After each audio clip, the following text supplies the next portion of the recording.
They're going nowhere with it. That's the problem. Because people are really competing with them in spaces where they already were established, and Microsoft could have really made a proper venture and really cared and really did this and made it the place, but they never did. That's the problem. Just like when they talked about PC gaming back in the day, and they just knew that shit. Yeah, we're done with that PC gaming. Made a proper found that was success. Then all of a sudden they had Xbox, and they're like, oh well, we'll do it here. And then all of a sudden they're like, well, let's get back into PC gaming again. And by that time, Steam was like, bitch, we're here. Sorry, that's the problem. Just like when we moved everybody over to digital, it was crazy on PC gaming. It was every game had an installer. It was, you know what? Steam unified it all. Thanks. You did nothing for it, Microsoft. You just let it go burn. Steam came in and fixed it. Just like Play Night fixed the controller interface. Just like Asus and Legion fixed it. You left it all to rot. And other people did your job. And now you're trying to come back and go, oh, now we care. Now we heard you. No, you ain't heard shit. You still suck. And people have come by and done better than you because you didn't care. And like everything else, if you don't care, then we don't care. And if the developers and publishers don't care, then the consumers are not going to care either. And you're just a de facto kind of just like, yeah, it's there. We'll deal with it. And that's the way they roll. And they know it's coming. They know SteamOS is coming, and it is going to get them in the handheld space, I think. And I can't wait to see like how the Legion the Legion Steam version and the Windows version compare. It is going to be very, very interesting. And you don't think Lenovo and all of them are watching so that your Legion Go 3 may only have a Steam version. They may drop off the Windows version going, you know what? Our Steam version did so much better. We're just going to do Steam, and Windows sucks again. They're all going to be looking, and Windows knows this. Microsoft knows this. That's why they got to make a valiant push to address the concerns of Windows for this decade that's been going on, and they had opportunities because Steam is lighting a fire under their ass. And when Steam said, we're going to allow our OS to be out there, that's when Microsoft said, uh-oh, change his name. Xbox Gandalf, get over here, Xbox Gandalf. Change his name to the Vice President of Next Generation. Do something. Do something. Do something.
Yo, what's up, grinders? How you doing out there? It's Grindhouse Mondays. That's right. We're back. It's been a streaming marathon, grinders. I told you it's been cooking. We were gonna cook, and we cooked. And yo, we are just at the appetizers because we're gonna hit some main course topics today. Man, oh man. Woo! Welcome everybody to the Gaming Grindhouse. If you're new here, hit that subscribe button so you can interact with the grinders. Hit that like button as you coming in. Share it out. Let them know the doors are open and the flames are burning. Because there is stuff that grinds my gears. And when that happens, you don't know what's going to happen today. So get ready, because I don't know what's going to happen. I don't know where it's going to go. All I know is I put on what I want to talk about, that we're going to talk about it. So get ready. Get your drinks. I don't advise if you want to take shots every time I say glazed, but if you want to, hopefully you hang in there. You have a high alcohol tolerance. But my goodness, what a weekend. What a weekend. What a week. Right? Everybody coming on in here, man. Neil, what's up? Playing the new Mario Kart game. The Switch 2 launched. Target still screwed me. Tajay, the first is in the house. Matty Beast is here. Matty Yolis is kicking down the doors. Lunci's in here from the streets of X. There he is. Captain Ply. Anthony Dixon's in the house. Joined right on time. That's right. I was on time today, Anthony. Donald Cowie, what's up, man? How you doing? Only the game showcase. We are cooking today. Iceman is here. Aaron Brown. Josh Ayers. T.O. He liked my echo in the beginning. Yo, dude, I had my channel on another tab. I didn't know where it was, and it was replaying my voice. Oh man, that was Inception right there. Twisted Sin in the house. How's he doing? How you doing there? What's up? Yo, who else is in this house? Who else is here? Who else kicked the Wild Wolf is here. He loves the guitars. He loves that Phil Spencer song. I know that. I played it for him. Dad Awards, Haran, Wild Wolf again. He's back here. Liquid Data. How you doing? That's right. Somebody did that job. You must be the other guy. That's right. Corey Massey in the house. He thought I was possessed. I was talking in tongues. Yo, Xbox Showcase got me talking crazy to myself. And who else? Muhammad Ra. Arame is here. There he is. Capping as usual. Welcome in the Grindhouse to put you in the corners. And we're ready to cook today. So, yeah. Let's go. It's going to be hot. What's up, El Nini in the house? There's El Nini. What's up, El Nini? And we'll see how things go. Maybe I open up the Grindhouse Discord one more time. We'll see who wants to come in. What's up, Steve Leone in the house? There he is. There he is. Now we're ready to cook. We got everybody. I'm making sure all the VIPs come kicking down that door. Now, if you're not a VIP, get a VIP membership, and you can get that music that you just listened to. If you like the Gaming Grindhouse music and you'll hear some of the tunes here, you get that in the VIPs. You get some of them. The Ultimate Grinders get them all, and they get all the songs as they're released. So you can see, I didn't even put a goal on tonight, man. We're close with our VIPs. I'll put a goal in here. We'll give you some songs here.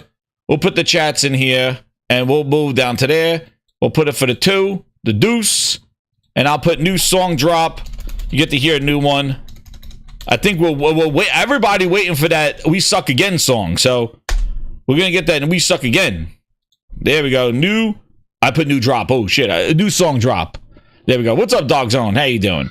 So, before we get in to the main thing we'll talk about, I say let's talk about the goods, the stuff that stood out from the week. And I had some things here on my list of things that that stood out. So, of the games, we had the PlayStation State of Play. They had the Games of Tomorrow, which I didn't watch that one. We had the Jeff Keighley Smuggling Grapes show. Oh shit, LD said the VIP is better value than Game Pass. You bet. And then Grinds Pass is even better than Ultimate Game Pass. There you go, because you get all the music with the music videos with no ads, so you can listen to it as a playlist. But anyway, so we got we had the Xbox Showcase on Sunday, and then also there's a Death Stranding one, which we'll go over. And of the shows, I streamed majority of them, the 3 big ones, and these are the couple that stood out. There were obviously a lot of ones. I just wanted to go through some of the ones that I thought were really like stood out. And the first one obviously was the one that broke the internet and made everybody shit their pants. And that was the Marvel Spider-Man game, the Marvel token game, the fighting game. Everybody would crawl crazy for that. And that was one of the games I showed my son. He went crazy when I showed that to him. So that game came out of the blue.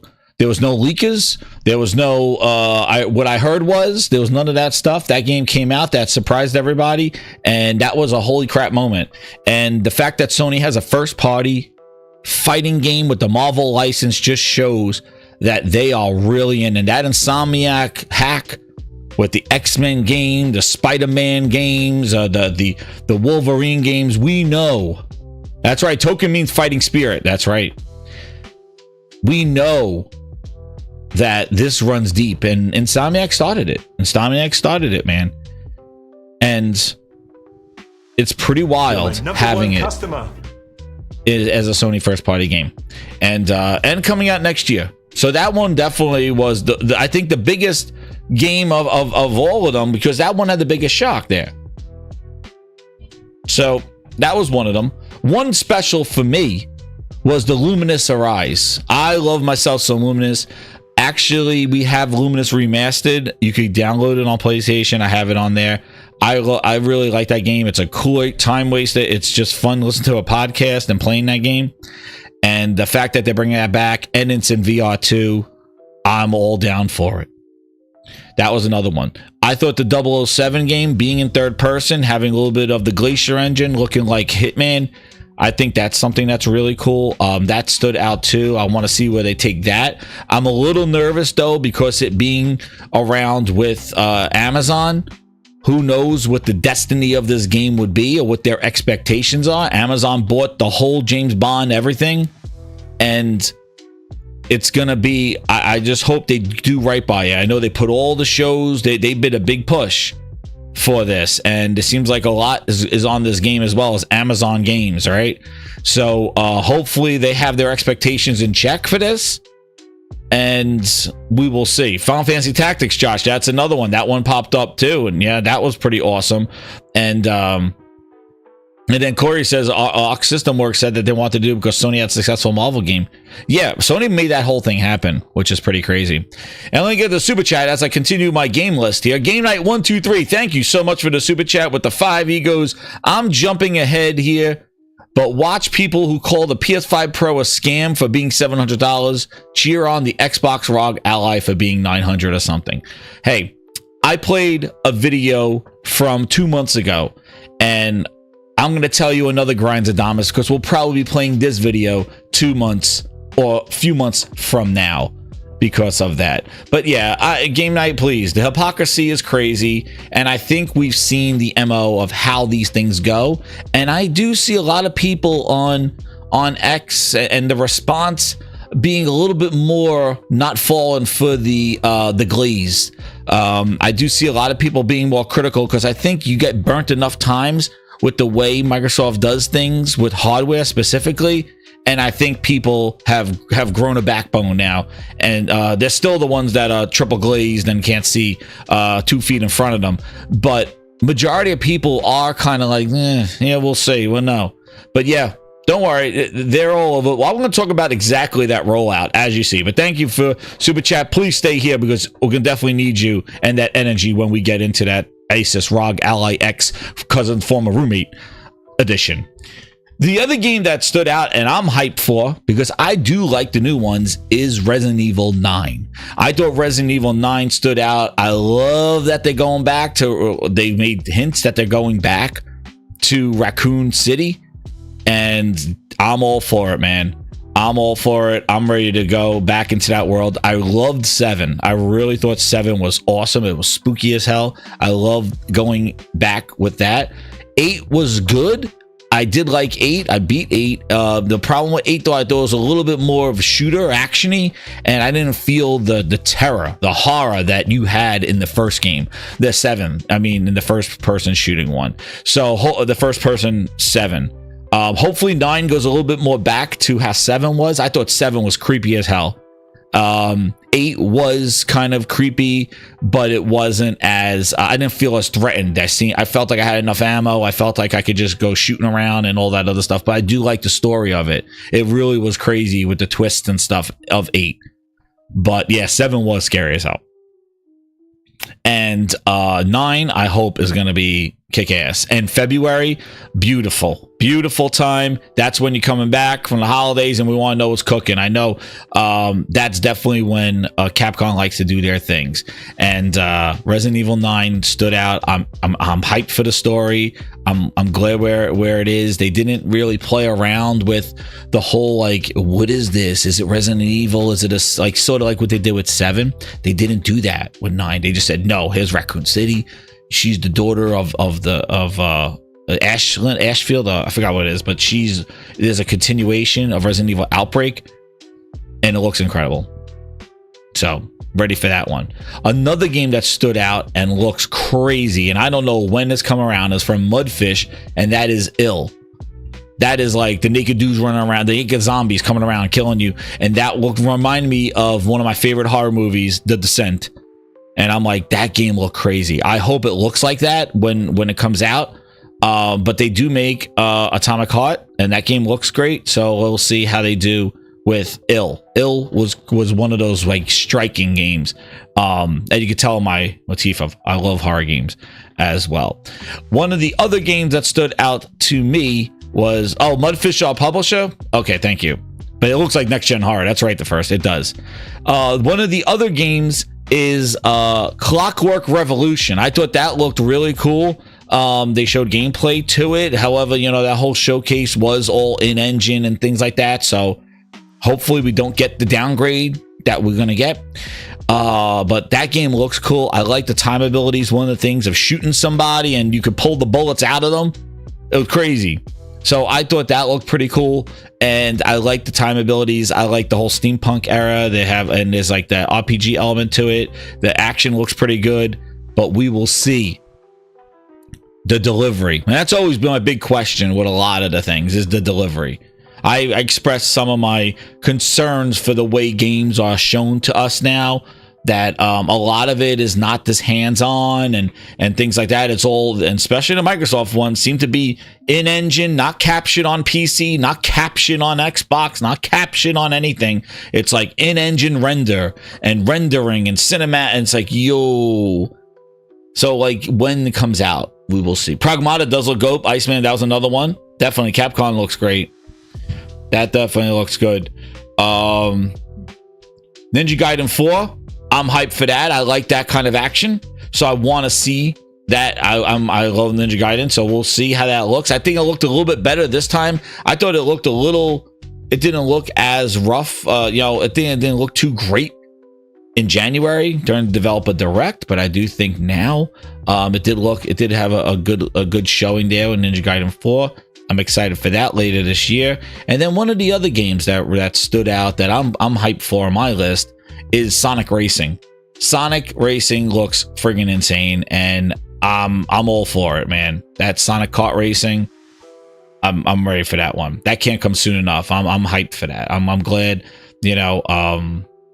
I think it looks great, and it looks sharp. I like all the characters that they're going to be putting in it, the cameos that already they're going to have. Even though that Minecraft guy is part of the DLC, I paid DLC. He's not included, the Minecraft guy. He's like part 1 of like a 5-pack of DLC there. Miku and Sonic, Josh says, yeah, dude. Oh, really? There's a Resident Evil 9 embargo. We'll see. But Sonic Racing was there. And then one of the big games that is coming out. And then we're going to see more Ghost of Yotai, obviously, when that comes out. So I want to see, that when it gets released. But one of the big games that got shown, and that got shown there, and you have to get through the weeds, especially you got to move out of the way because Jeff Keighley's always trying to run around. No, Sonic's not $80, Wild Wolf. No. Sword of the Sea, yes, that is another good game that stood out. Sword of the Sea was another one, and that one's I think it's in PlayStation Plus there. Thief VR, I like it. Captain Ply, I'm down for Thief VR. I did like Thief. It was a very difficult game. Thief VR definitely is really cool, because I was gonna say Hitman VR is great, sneaking around and things like that, and I think Thief is going to be really cool, because when you could manipulate the AI and like pick up things and throw them in the corner and do these kind of like sneaky things, I think that definitely lends itself really well to number one customer VR, because you can manipulate the environment and it's not fast moving dizzy craziness. And in VR, it's actually, you know, quiet moving, stealth moving. It would be really cool if they used a microphone in the headset, or even the vibration in the headset.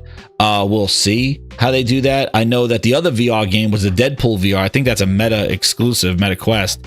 I don't think that's coming to PSVR 2, but I did like the VR 2 love. I'm glad that PlayStation VR 2, especially from their showcase, got a lot of some VR games there. I think, unfortunately, we're probably not going to get their first party stuff, like, yet, but it seems like some of the games that they are getting are definitely intriguing me there. So there, and that other Korean game that showed up at the Xbox show that looked like Korean Ghost Recon by a Korean dev, that was pretty awesome there. That looked good. I want that Sergey, yeah, I want that third part Deadpool game. Yeah, definitely. That looks crazy. So the guns and the swords, man, it feeds itself there. What's up, Craig, the tech guy, too? He goes, Sony told Microsoft, get ready for cheek busting. Yo, Microsoft, PlayStation is part of the family now. It's part of the welcome to PlayStation family. That's it basically. And that was the thing that came up in that showcase, man. That PlayStation logo showed up. Steam and PlayStation 5 showed up on the Xbox show, man. They're making a statement. They're making a statement for their games, because it wasn't even their games to show where they're going. It was like the third-party games, the games that they had going in Game Pass. And it's like you're advertising this to be in Game Pass and part of your identity as an Xbox showcase, but then you're putting other platforms, Steam and PlayStation, for a game that's not even yours. So it's not like you're getting a piece of that game showing up on PlayStation. You're basically saying, oh yeah, PlayStation, Steam, you just buy it over there, that's fine. But how does that benefit your ecosystem or anything like that? I don't understand the logic there. I do not understand the logic of showing PlayStation and Steam logos on your showcase for games that are not even yours. Like, I could see if they're your games, and like the Gears game, and it's on PlayStation 5. Okay, yeah, buy it over there. We get a cut of that. It feeds our business. But showing a third-party game that you just got in Game Pass and saying, oh yeah, well, you could buy it on Steam and PlayStation 5, it just seemed off. It just seemed like what are they doing over there? Like, and maybe with Gaming Mankind Jeff Grubb was saying, maybe he's right. Maybe they're doing this because they are trying to force the industry to be trying to negate the strategies of Nintendo and Sony. Like, I don't know. His whole thing was that they wanted to try to use this as a way to be like, look, we put our games everywhere. Those walled gardens like the Nintendo store and the PlayStation store and Apple are evil. We've opened up our stores and everything, and we're transparent with everybody of where they could play these games. We are God's gift to gaming. I don't know. But Game Night, the thing is that it's not their game. I'm saying if it was their game, yes, I'm a publisher. But it's not their game. It was somebody else's game that they just happened to get in Game Pass, but they're saying that, oh, it's coming to PS5 and Steam. They didn't remove those logos, which is kind of shocking, because it's an Xbox showcase. Then just be game showcase. Don't be Xbox showcase. But I don't know. Maybe it is their strategy. Maybe they're trying to just be like, yeah, well, but even that, Steam doesn't advertise games on Epic Store. Epic Store don't tell you, oh, go get this on Steam. No, they want you to come to their store. So it's just crazy. Yeah, I don't know. I don't know. Their stores suck. All their stuff is mid and not of quality. That's what we're going to talk about. Like, they are still working to get even any notoriety, but they just I don't know, very strange. Very strange, I have to say. And I don't know if it took everybody off guard. It was pretty wild. I showed you J-Dub's post of, he put like all the PS5 logos that were on there. Maybe they were lazy. Maybe they just didn't feel like removing the PlayStation 5 logo. But very strange. Very strange move, Cotton. Let's see how it pans out. But one thing that we could all agree on is something that stood out that I went back to watch because I was streaming last night with the Grinders. We had a blast last night. I was playing the Neo 3 demo. Running for my life. That game is very hard, very challenging. Looks good. The character models, the effects look good. The textures, actually, it's a pre-alpha that they're making you play. Game comes out next year, but you know, the textures on the ground definitely and popping here and there, but the gameplay is solid. And I like the swapping between the ninja and the samurai there. But it's a challenging game. And, you know, I'm not huge for those games where it's like this Challenge of Souls where you got to go back and, you know, and boss runs and stuff like that. I do like Wukong, though. Man, Matty B says 21 games with the PS5 logo. But before I get into this one, everybody got to give a hands up and a thank you to Mr. Ron M for giving 5 VIPs and giving them access to Gaming Grindhouse music and exclusive behind-the-scenes videos. Thank you, Ron M.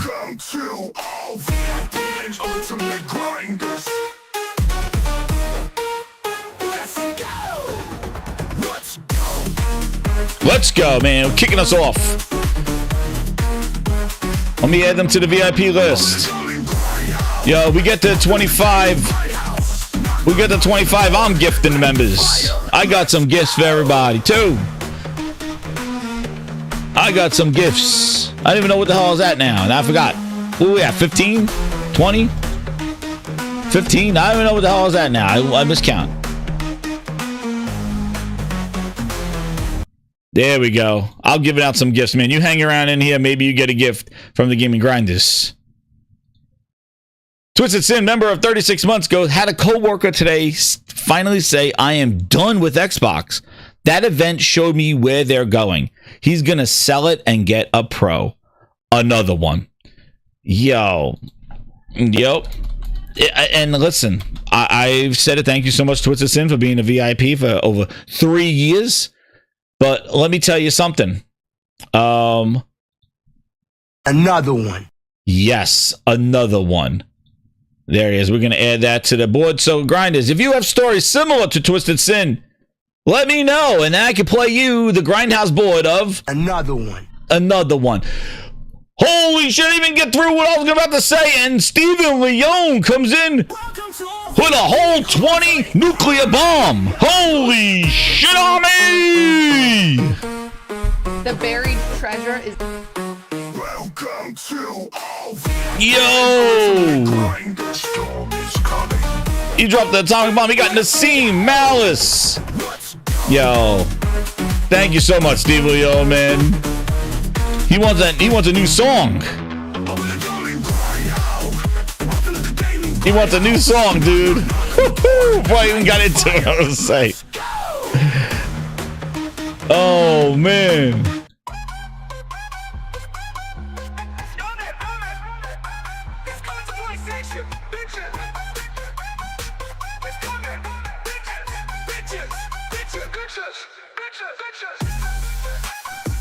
Oh, yeah, Gaming Grindhouse jams, Grinders. And Dave Rock is reminding me. Thank you again, Stevion. I really appreciate it. And thank you again, Twisted Sin. You know, as you have more stories, but exactly what Twisted was saying was the whole thing is that as more and more come, and I think even Gears, and if they talk about Halo and then Fable, you know, when people start to, like, I'm saying Gears, we're gonna play the beta. We'll play the beta this weekend.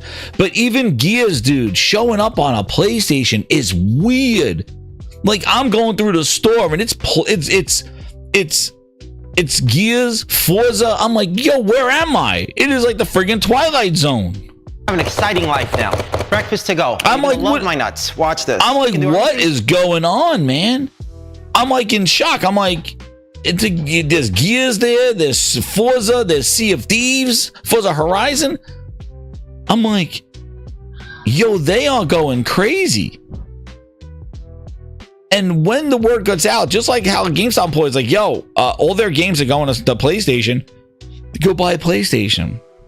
And know what's crazy, grinders, is that, and this is because Twisted put this in my head here, you know, one of the things is that they don't learn. Because what happened is that when they told people that they were putting their games on PC day and date with free online play, that's when the exodus began. That's what made me, and now I know because I did it, that's what made me consider a gaming PC with a 980, I had a 980M, like a 980M I had, some shit like that. A mobile gaming laptop to take my Xbox game on the go. And then I'm like, wait a second, what's this little button? And I clicked on Steam. And then I was like, what's this? CD Keys website. And I'm like, what's this? And you know what happened? I started buying games from everybody else besides Xbox. I started playing games on like from other storefronts. I was like, thanks, Phil. I would never even gone over here if you didn't say, oh, well, Gears is going to be on PC. And that's when the exodus began. That's when their console sales started drying up. And that was about it. Like, nobody wanted it at first. Then they told people to go to PC. It was free over there. And now it's happening again. Whatever's left, they're like, oh, just go buy a PlayStation. Go play it on PlayStation. It's coming to PlayStation. And you're leading people away. So all the people that would spend, and people go, well, Microsoft gets 70%. But, and I'm like, yeah, but you want to know what? All those dudes that was spending money on Fortnite battle passes and Fortnite skins and Minecraft skins and Call of Duty skins and free-to-play games and Roblox money, all those other transactions now are leaving your storefront, and PlayStation will get all those transactions. All their battle passes and stuff will move with them, and they will just pick it up on PlayStation and give PlayStation all that money. You know, when they talk about, oh, content and services funded by third-party games? Yeah. So all those skins, people will build all those microtransactions, all that stuff goes over there. So not only do you tell them to leave your ecosystem so you could get 70% on Janky Jones, but now you just made them now buy from another storefront. And I don't know what kind of business does that and thinks that they're still going to stay in business. It's crazy. The COD, dude, they spent $80 billion and they did nothing to bring COD bundle to their console. Nothing. Not near the holidays, not at launch, no new controller, no new thing to say we own COD. Nothing. Instead, they put PlayStation bundle on sale with Call of Duty, and then the one more thing of their showcase was new Call of Duty. Oh, yo, you practically are selling those PlayStation boxes, those bundles. What are we doing here? Like, am I like going crazy? Your one more thing at the end of the show was Call of Duty, and the only thing Call of Duty in stores right now is a PlayStation bundle at $400. If you were going to end the show with Call of Duty Black Ops 8, the Black Ops 7, don't you think you should have a bundle with your console for Black Ops 6? Like, guys, hey, you want to play the new Black Ops 7? Well, go out today and go get Black Ops 6 with your new Xbox and go play. Hello? It was a sequel to the game that's bundled with a PlayStation. Hello? And you made the show, and Call of Duty was the one extra thing. I don't know what kind of business they're running there, but they are dumb. They are fools. Oh, I want to play Black Ops 7. Black Ops, I don't know what the fuck it is. 7? I want to play Black Ops 7. Well, look, here's Call of Duty $400 with a PlayStation. Oh, Black Ops 6? Okay, I'll get it here. Insane. End the show on Call of Duty, and you have nothing Call of Duty related to Xbox. Nothing. Absolutely craziness. Like I said, this has nothing to do with PlayStation or Switch. This is all just self-inflicted from just bad bets and stupid things. And an $80 for a Black Ops, dude. I'm going to tell you right now, we didn't see much on the Black Ops, but I'm telling you, this one is probably going to be similar to Modern Warfare 3. It's probably going to be a campaign, some maps, and really not that crazy. Like, I think it's basically the campaign. Like, I like back-to-back Call of Duties. Like, who's making this one? Treyarch? Treyarch just made 7. Treyarch just made 6. They're making 7 too? Or this is Sledgehammer? Who is this? The B team? They're gonna add robots to it and make it Terminator again? Because that Black Ops sucked. The one that was supposed to be like Terminator in space, whatever the hell it was, that one was ass. And exactly, $80 for Outer Worlds 2, insane. They're losing it, man. They're going bonkers. And what do you think? Nightfire, you wanted, that's a good point. $70 made them increase Game Pass prices to $20 a month. But now their games will be $80, Black Ops, Outer Worlds, in the second half of this year. Do you think, Grinders, here we go, Grindadamus, and you don't need to be an insider to figure this out. Do you think that Game Pass is still going to stay at $20 a month? Because when the games went up to $70, they increased the price of Game Pass. Now the games go up to $80. And you think Game Pass sits at 20? I won't be surprised if Game Pass is 25. At least. I don't know who's making this new Black Ops. I guess it's Sledgehammer, unless Treyarch is going back to back. Is it Treyarch and Raven again? Really? Have we ever had them make, like, Treyarch make game back to back? Yo, thank you so much, Anonymous Boss. I appreciate it, man, with the 20. Thank you, man. I appreciate it. Appreciate it. You could say something, man. I don't know if you're supposed to say something, but I appreciate it, man. Yo, Outside Gaming Night said it'd be $29.99. Oh shit! But $70 made them increase the price of Game Pass. Now they're $80. I know our truth is back, baby. That's what happens when people don't just take what they give you. That's what happens when people speak up and say, you know what? I don't like that. Yeah, I don't like that. Just like they did with Splitgate too. $80 deals, $80 expansions. They dropped that price because people are pushing back, going, you say bring back, make first person game a better again, and you go do $80 with a skin? They fixed it because people said that's horseshit.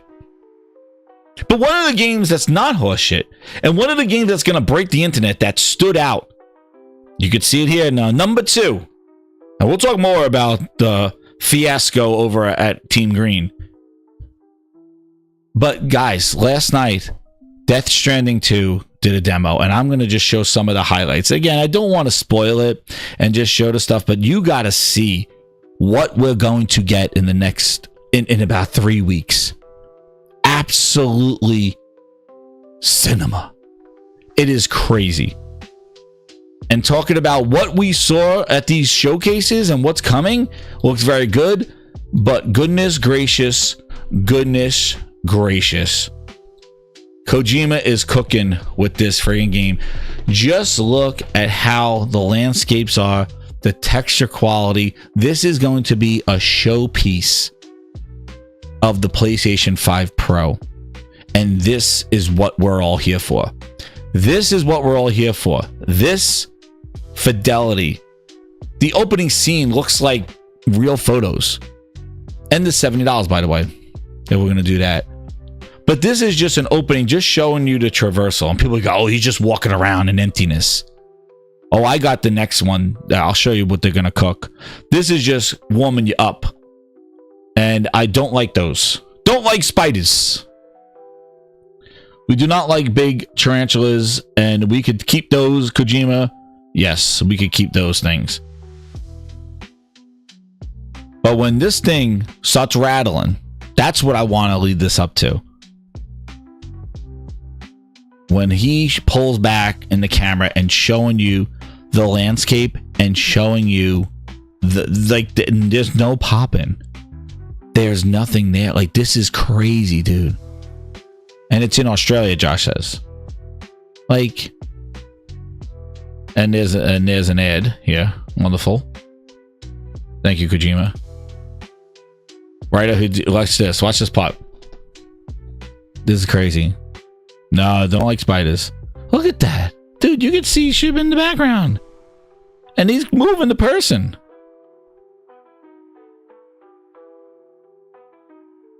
It is insane. That is absolutely insane. The scope and the view distance, like, that is a technical feat right there. Great timing, Ed, right, Josh? Yeah. Like, and then wait, where's he get to the pot? Is this the pot? When it starts shaking. Look at this. This is where the earthquake. Look at this stuff. Insane. Now the next scene is going to blow your mind. It blew my, when I saw it, I'm like, I have to show this tonight. I got to show the Grindhouse this stuff. The lighting, the effects, the fire effects, what you're gonna see now. And yeah, you could use the DualSense motion to shake the baby. Shake the baby. Shake the baby. Don't shake the baby. Don't throw the baby. Don't throw the baby. Baby, don't throw the baby. Oh man, he's really working it. He's really working it. Don't throw the baby. The next part, dude. The next part. You want to see action? Well, I got action for you. And this is what made me go, holy crap. Yeah, that's right. Take that screenshot. Show us what you're cooking. Watch this. Look at this. This is surreal. Look at crazy this looks. I was like, yo, the lighting, the effects, this area is absolutely insane. And I was like, I have to show this. The fireworks fight. Yes. Holy crap. The fire effects, the lighting, everything is just going on. Dude, look at this. And this is not 2026. This is not in-engine mix of gameplay, a mix of in-engine assets. No. This is what we will be playing. This is gameplay, and this is what we will be doing in 3 weeks. And that's what I'm talking about. And that greases my gears. Look at this. And this got me excited because I'm like, yo, let's see this action. Look at the fire, man. It is sick. And this is what we will be doing. Yo, what's up, Compost? How you doing? And I like the new menu for selecting stuff. It makes it much more streamlined. And also, too, it lets you see. It seems like there's going to be tons of more equipment. Tons more equipment in this game. The boomerang is Australian, mate. Hit him with the boomerang. The slow-mo. He's killing with a boomerang. Fill the boomerang with blood. You can fill the boomerang with blood. That's right. This is some PlayStation glazing right here, man. But this is going to be... And I'm telling you, there'll be haters out there and stuff. But this is going to show you, go get a PS5. And specifically, a great sales point for the Pro. That's what this is. This is the PS5 Pro killer app. Literally, he's using the thing to put out the fires. Those are like, that's the thing. Those fires are not canned animations. Those fires are actually you could extinguish those fires. At this part, I was like, holy crap. Look at the fireworks. Look at those things. I don't know what the hell's going on. But what's crazy is that all those fire effects, those are not canned flames that are there. Like, you put that stuff out. And it just like, when I saw this, man, I was like, whoa. And this is through a stream of YouTube. Look at this. This is through a stream of YouTube. I can't imagine what this is going to look like on the Grindhouse Theater and with the PS5 Pro. It's going to be insane. And also, too, look at all the stuff that, like, this is definitely, and even from the hands-on previews with this game, everybody was saying, like, they added so much more stuff that was kind of lacking in the first game. Like, the first game just did a little bit of it, and this one just does it all. Like, the different hats, the different things that you can do to look at the environments. They're detailed of the environments that they have here. It's not just kind of this desolate world that you're walking through. Like, you're in the streets, like, you're walking in there. And there's a couple of scenes in the first game where this was it, but this is crazy, man, the way this game is going to cook. And this comes out in a few weeks, and this is what you do. And it's $70 when everybody yelling $80. So, you know, that whole little window when everybody was screaming at PlayStation for increasing prices, they thought it was PlayStation's thing. Well, right now we got Nintendo Switch 2 sitting there with $80 game, and Microsoft already get two $80 games out the door. And Sony now, their next two huge games that look like this are $70. Who would have thunk it? Who would have thunk that all those warriors that talked about video game prices and greedy Sony will be sitting here now and saying $70 is a deal? Then again, game prices, they are what they are. They're going to go up. I'm sure Sony next year will be $80. But for the short time being, it's pretty wild that they think Outer Worlds 2, which was a discounted game on the first one, a smaller game in scope, not as big as a Fallout, that was maybe, I think it was $50 at launch. Now they made it $80.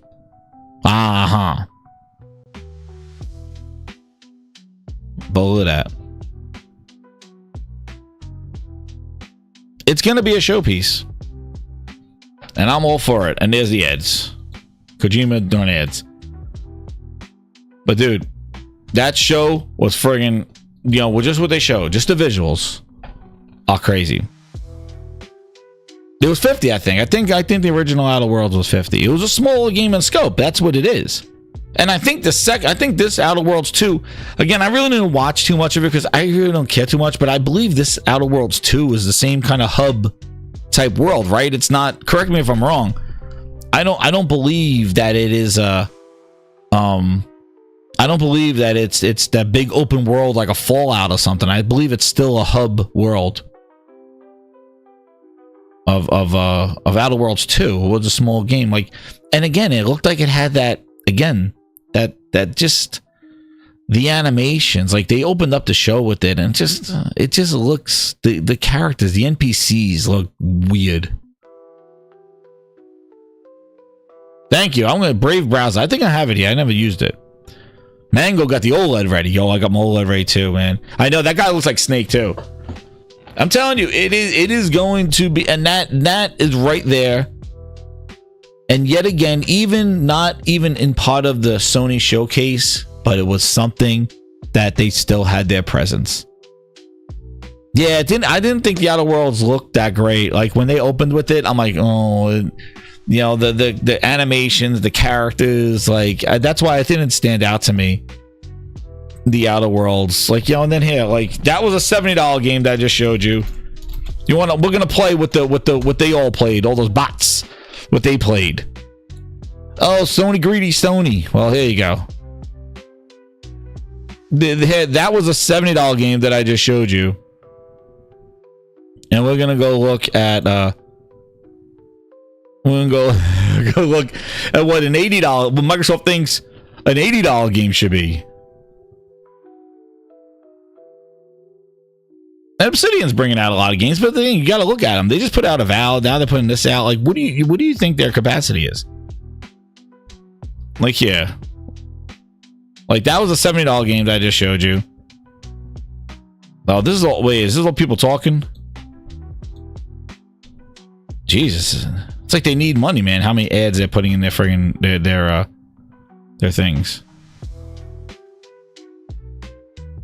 In-game footage and cinematics. What's the word? What's the problem with the word gameplay? You know, I don't understand what's over on Microsoft. Like, what is the problem with gameplay? Like, and this is an $80 game here. I just don't think the character animation. I don't think the NPC. Like, where is this part? Like yeah, like the characters. Where's the part that I was just like, ooh? And I know that's what the game looks like. Like the first game. Ninja Gaiden 4 is 70 because they announced it prior, right?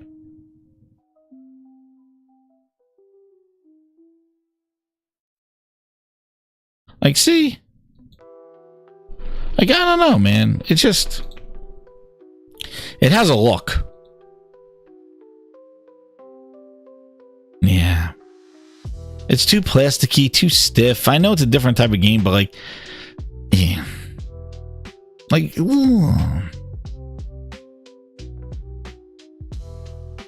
Yeah, it didn't stand out to me. Look at the effects. Like, the effects didn't look that great. Like, look at this. I don't know. Like, Starfield looked better than this. But anyway.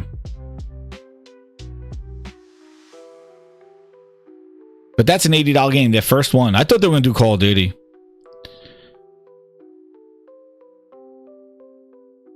I guess so. Like, why do they have this stuff, dude? Look at the ragdoll. Like, look at this guy. What happened to his foot? He got the janky leg. Why does this guy have the janky leg? He got the janky leg. Uh-oh. The buried treasure is gemstones of juicy glazed blackberries. Dude had a janky leg. He's like, give me the jank. Why does the jank find me all? Why do I see the jank, Grinders? The buried treasure is gemstones of juicy glazed blackberries, raspberries. Dude had the janky leg. Well, enjoy Outer Worlds 2, but this is your first $80 game. Microsoft believe this is $80. I don't know why they started with this one. When this game had a tradition of being smaller in scope and being less than $60 when $60 was the traditional price. It was $50. And Microsoft added a whole bunch of $30 to this game. Strange. Talk about an Xbox tax. Whoa, look at this. Dude, what the? Why does nobody have any weight to them? Where's my janky cam?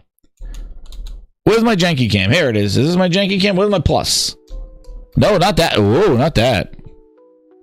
Here we go. Janky cam.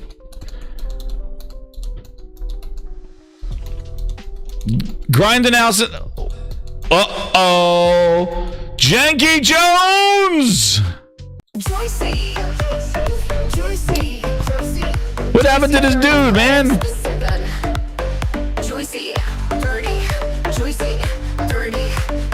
Oh, man.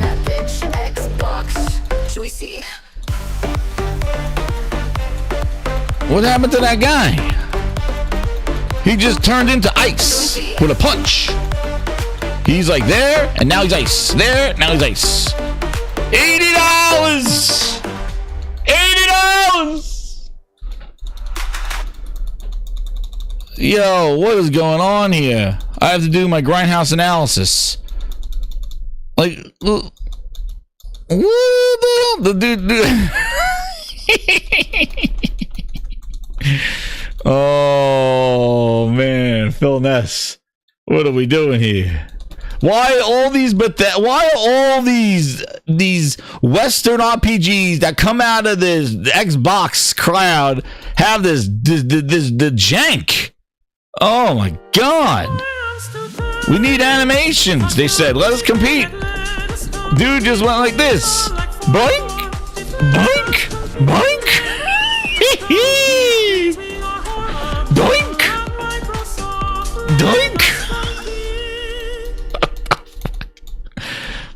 is going on? Oh, this guy, he got smacked the jank. Here he goes.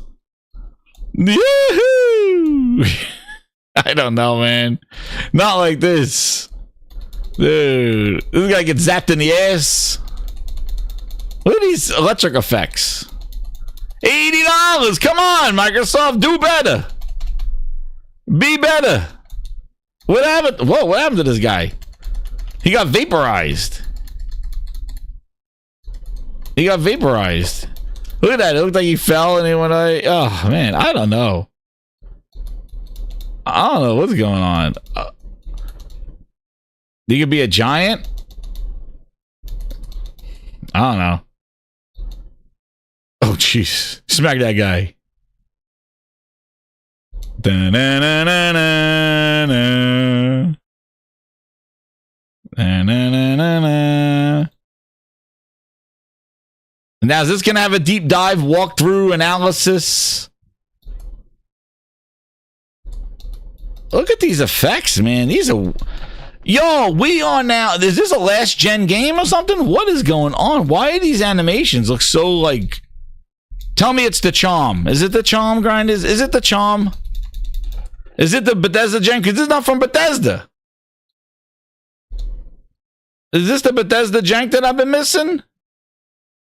It spread down to Obsidian? I thought Obsidian was cooking. I thought Obsidian cooked. Here's the full presentation. They gotta have something in the full presentation. Oh, there's Minecraft movie. Let's watch the ad. There's gotta be something. There's gotta be something in their showcase about this $80 game. Because I just saw a $70 game that we're gonna be playing in a few weeks. I need to see more of this grindhouse analysis on this game. This is not the game. What is this? This is a commercial. This one. Here it is. I'm sure they told us. Here we go. What the hell? Yo, how many ads did they put in? Do you really need that much money? Do you guys, like, what is going on with these egregious ads in this Obsidian showcase? What are we doing here? Yo, what is going on? I gotta get that thing. Oh, here we go. They're gonna explain. Sequels.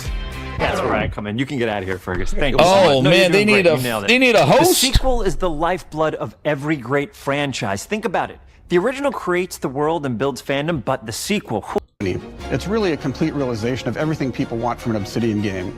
Surprisingly, this is the first time in over 25 years that I've had the chance to do a full sequel for a world that I helped co-create.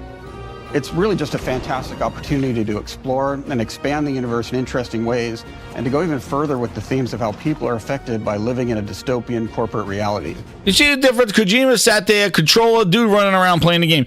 This guy's in his kitchen. What is he doing? Is this the break room? You can shoot your way through it. You can talk your way through it. This guy in the break room? And so, no matter what kind of play style that you like, this is just an awesome franchise and an awesome game to jump into, even if it's your first one. Keep talking about it. The More. first Outer Worlds was a great base to start from. It has all the elements of a great Obsidian RPG. Interesting characters, deep... Yo. And by the way, wasn't the Outer Worlds on the original Xbox last generation, right? Was it Outer Worlds on last generation? It wasn't on this one, was it? Grinders, I need research. When did Outer Worlds come out? When did Outer Worlds come out? Because I need some insight here. I believe it was last gen. When did Outer... Because it was right when Microsoft bought Bethesda. Outer Worlds release. It released in October 2019. So yes, a year before we got the next generation. Worlds, important choices. All right. In the Outer Worlds 2, not only did we want to double down on those elements, but we wanted to give players even more of it. We've also put a lot of investment into skills and traits that impact things like combat, conversations, and areas that we call RPG interactions. Yes, I did, Mr. Tennis. That's what started this thing. I showed everybody what we'll be playing in 3 weeks at $70, and now I'm showing you what they're going to be playing in a few months for $80, because Microsoft thought this was an $80 game. The part of the world where players can use their specific skills, perks, and backgrounds to solve problems. I got my janky cam out. In our new, bigger worlds. Oh, so the bigger worlds. Are we hubs? I need more updates. Go into places and kind of fix everything that's wrong. What the You're gonna be fuck? one of them. What the hell was role is that? a First Directorate agent. Fix everything that's wrong. Yo, is that the death animation of the giant enemy crab? What the hell was this? This thing just like floated in the air. To fix everything that's wrong. What the fuck is that? The buried treasure is gems. What the fuck? What is this? Glazed blackberries, raspberries. Everything that's wrong. You're gonna be one of those. But we don't tell you why you joined the Earth Directorate. There could have been a lot of different reasons, right? It could have been because you're an actual lawbringer and you want to go in there and spread law throughout the galaxy. It could be that you're a rouse. Quite what I meant, but I like your contempt for boundaries. Does the antagonist do I talk? Good use. And you get like lots of really cool, fun conversation options in the game, but we took that even further. And again, there's lots of elements in the game where you can. Here we go. Gameplay. I don't hear people talking. Out of people's pockets. I want to see what I'm getting for $80. Acts that you use actually knock people down. I want to see the action. Yeah, I want to see the action. Oh man, I really no. They're using the patented Janky Jones The hit. buried treasure is gemstones of juicy glazed blackberries. Yo, they're using the Janky Jones hit. What? Yo. Yo. Yo. Yo. Yo. Oh man. Oh man, I really like the serial killer perk. As you start killing people, This was their hour deep dive because I skipped this, grinders. I forgot. I was talking about the other thing. I have bad knees. Now they got skits in here too. Taking. When do you give them back? I don't. They got skits. Comedy? Is this some sort of comedy show? Popping noise. I That don't makes wanna say it so it. that, well, everyone around you is going to hear Let's you. see. There's one called Kleptomaniac. This is the sun gazer hazes and makes the game pretty unplayable if you happen to choose that perk. If you happen to be the type of player that habitually reloads your weapons like I do, well, you'll be offered the flaw of over-prepared. Now, or even a psych.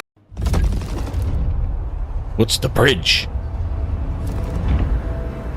This is the Not hub only do you world? kind of encounter this very early, and it's a very core one to the story, but it really expresses our philosophy of allowing the player to solve problems in a bunch of ways. So you may solve it by, speech options. You may talk to them and maybe have to go do a quest for them and really kind of prove that you're... So each faction has its own flavor of absurdity. Andy's Choice is a merger between Anti-Cleo and Spacer's Choice from the original game, and there are corporate representatives in the Outer Worlds too. I told myself I was prepared. This is Call of Duty.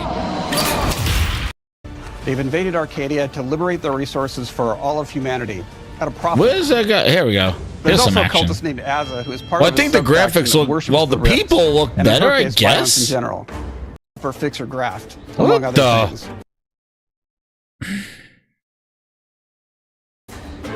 Finally, there's Tristan.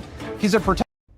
Companions are a very, very important part of merchandising because that's the real beauty of the sequel. We're talking merch, baby. It is the lifeblood. It is what fuels us. Do you want to see some of my ideas? Hop, hop. Check this out. This is what they put in the show? Of the Arcadia colony What the hell? Why would they put... Choice, which Is shifts he in the game? visuals to be more reminiscent The Sonic in of the a World game? War I like set within the grand plan. One of the visuals of who they're talking to, what their ability across the board. You know what would be so awesome? Is if they just had somebody control and do a mission. I don't know why they constantly do this. These dev directs, like these after shows, like this would be like, hey, hi, I'm the producer of the game. Hey, hi, I'm the developer of the game. And have a controller in their hand and go, let us walk you through a mission here in the Outer Worlds 2. As you see, we start with this, and I'm gonna go now walk and do the mission. Watch it. Nope. That's it. Let's skip it. Why don't they just show, just like what they show with Death Stranding 2? Just show a mission. Show it flow. Just show it. Why am I watching this guy talk and looking at the hallways? Is true to the original. And then why are there first skits game. in We're here, gonna like take those comedy people, skits? We're going to make them buy the sequel, giving out pounds, pounds, pounds. Quick ones, ha, ha. Not you, Dev. Here we go. What comes after C? O. Optimize for player satisfaction. I am terrified of online gamers. Okay, I want to make them happy. So let's. This is the showcase. Mobilize the players so they're ready. This was the showcase. Sweet pre-order. Clap with me. Sweet, sweet. If you don't have rhythm, Brandon, just say it. Sweet, sweet pre-order. Everybody has a different rhythm, and it's blowing mine. And here we go. B. Burglarize. What is this? It's basically just finding new ways to loot dead bodies. You know what I mean? This is I'm supposed to be watching to see what this game is. A, this is what they got. Agonize about how many people they got a host now making jokes about how they're going to manipulate people to buy the sequel. At all. We should look at ourselves. What is wrong with us? Huh? We can't have one love story in this? How many people have been in love? Raise your hands. Raise your hand if you're in love. Okay, are you lying? I have a wife. Put your hand down. So they're joking that there's no romance? Is that what this is? T. Trois. In French, that means two. It keeps going. But also through a host of fun and unique weaponry. Hold on.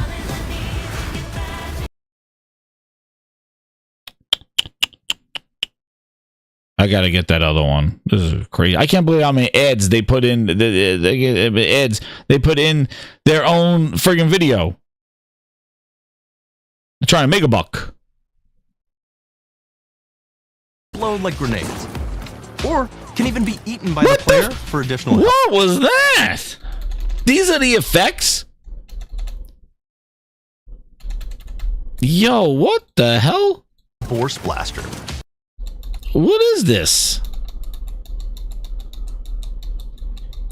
I gotta see this. What did he do to him? I thought he blew up in pieces. Tumors. Ugh. That can explode like grenades. What? Can even be eaten by the player for additional health. We have a weapon called Rookie's Reward that will actually level up the more you use it throughout the game. And every time it levels up, it's got fun fanfare where it's like shooting out confetti and it's got a fun little setup. We have a really fun weapon called the pop-up gun. It fires out bad is being able to see all of the fun and unique armors and armor combinations and weapons that you can equip your player with. Yeah. All of the actions that you could do in first person, so you're double jumping around, you get to see your character in that way, and you get to take in. It's me. I know what I'm doing. Come along on this journey with me. Part 2. There's a part where I saw somebody did a part. Wait a second. There was something where he was spreading the word of Phil Ness. Maybe a little napping. Maybe a little snug. Building Space Psycho up in your sheets. Wait, I gotta see something. There's something here from. Napping. Maybe a little snug. He brought out an Xbox or something like that. Let me see. Is this it? Bad ideas. Give me what you got. Okay, we need more flaws. We need bad ideas. Bonus that you actually wanted to. But they got him spreading the word of Phil Ness. Hold on. I thought I saw that somewhere. Maybe it was another. Worlds. I'll show you this. So from here, this is what I mean. Like that was that. All right. I don't understand how that gets people excited. I guess it don't matter. I don't know. But that's what they think is cool and hip and fun and is going to get people to play, and they haven't learned that lesson at all. So, but that's the first $80 game, Grinders. Yeah, I think he did it. Here it is. Found it. Yeah, but this was this part. Like this again. I don't. You could play the Outer Worlds 2 on this Xbox, but it may be hard to play it when you're staring at all these beautiful holes. Let's cut that. You could play the Outer Worlds 2 on this Xbox. A Series S. Oh yeah, now that's Microsoft. Or you could take a phone call on this Xbox, then play the Outer Worlds 2 right after. Excuse me, I'm getting a call. Hello? What am I doing? I'm playing the Outer Worlds. Hello? Yeah, this is Mark. I didn't know I had jury duty today. You could play the Outer Worlds 2 on this Xbox, but it takes 2 people to lug around safely. We're gonna go up to my apartment, okay? And this is an Xbox you actually wear that also plays the Outer Worlds 2. What do you think, Claire? This is amazing. Are you playing? I think so. Fantastic. Which I don't even think you could play a MetaQuest Xbox streaming games with the MetaQuest controllers. I think maybe you can. Who the hell knows? But cringe. Dude, what the a toaster. Now, this is actually not an Xbox, so you cannot play the Outer Worlds 2 on it. You could play the Outer Worlds 2 on this Xbox. What? But it may be hard to play it when you're staring at all these beautiful holes. Let's cut that. They've lost it, You dude. can play the Outer Worlds 2 on this Xbox. A Series S. Oh, yeah. Activate. Holy Spirit, activate. Activate. Activate. This. And what I want you to notice is the timing.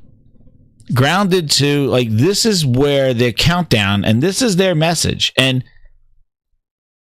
the thing is, and I don't know if you feel this the same way, but I feel even their showcase and this, they are trying so hard to make this a thing. Don't you feel that? They are trying so hard to convince whoever, gamers, that your phone is the same thing as an Xbox. They are trying so hard. Every single one of their skits, Sarah Bond, Booty Cakes, Phil Spencer, they had nothing to do about the games and franchises that they let's show you some gameplay of a new game that I just played, or I'm excited to show you about the new game that we're gonna be releasing here. Nothing. It was like, we are bringing gamers together and everybody should be playing on any device possible. That's why our teams are working hard to deliver all the games that we can on every device that you could make, and we don't, because we at Xbox believe everybody should be playing games on any device, no matter where they are. And we don't need that political bullshit in the game show. And every single time they're on there, it has nothing to do with the fucking games. It always has to do about their new pivot, their new fucking gimmick, their new hardware. More bull. That's what it's always about. Just run the games. Shut up and show gameplay and run the games. We don't need devs doing cartwheels, sitting on chairs, sitting in the game room. We don't need it. And then the gameplay sprinkled around and the gameplay looks like ass. But every single time on that game show, all they did was talk about this vision, this bullshit. We at Xbox, but like these political statements, like they were like the politics of gaming. Propaganda. It has nothing to do with the games. It's like, oh, let's show you some trash. Oh, and by the way, we at Xbox give you this trash and want everybody to play this trash no matter where they are. Don't you get it? Look at the sales. Look, people were worried about Starfield. Starfield wasn't on the show. Mr. Paul Tassi comes in here. He goes, this was the last time when they released the DLC. Look at these friggin' numbers for the game of the goddamn generation. Look at these numbers. That arrow where he is was the last DLC. Shit in space. Shit in space. That's what it did. That's what it did. My number one customer. Craziness. Wasting your time and my time with bullshit. When it's about the games, this is where the results are. But when they get on the mic, it's all about, but where do you play and how and what device, how we're going to integrate cloud and what are we doing? And that's what this show is about. That's why last year's show was really good. It just showed the games and Phil did his little speech. This year's show was a bamboozlement. This year's show was disrespectful. This year's show was a hardware and a new pivot about everything is an Xbox. And now we are everywhere. We're not afraid to show a PlayStation 5 logo because we don't give a shit. Well, they are digging their own grave with 2 shovels. And they're never going to see the light from this result. So I don't know what the hell they think they're going to latch onto. I don't know what leech or virus Microsoft thinks they're going to do, but they're not. There's no happy ending. I told you this. There's no ending where they're coming back, or they're done. It's just how fast they want it to be over. Because it's pretty much over. And what boggles my mind is it's the disrespect that they treat us with to think they're going to fool us by some clown holding a phone saying this is an Xbox. It's like, well, are we that gullible? You as a consumer, are you that foolish? Do you like somebody talking to you like you are a 3-year-old? And you sit there and take it and accept that. You don't treat the customer like ignorance. You don't treat the customer like they're less than. And that's how I feel they treat their customers. Not only their fans, but all gamers. As we are dumbasses. And we're going to believe them. And they think by repeating it, and it coming from the Three Stooges, Mo, Larry, and Phil, that they're going to speak it into existence. And it's not working. It's not. You want to know why it's not working?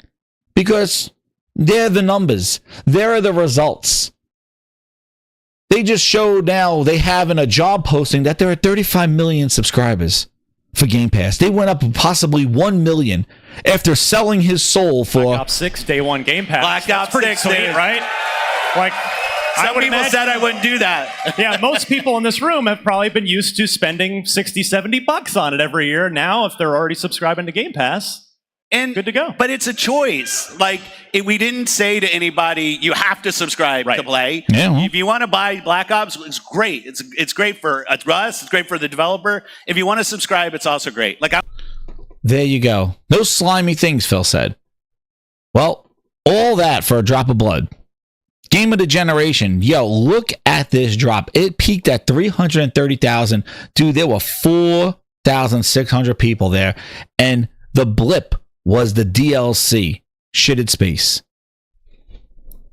And Poltas, he goes in here and he goes, people upset Xbox Showcase went with no future content. But keep in mind, this was the player count bump when Shitted Space expansion launched last year. Absolutely insane. And where I say, we're going to get into it now. Let me get to those super chats here, Grinders. Hit that like button because we're going to get ready. The appetizers have been served this evening. The fire is ablaze. And the filet mignons are coming out.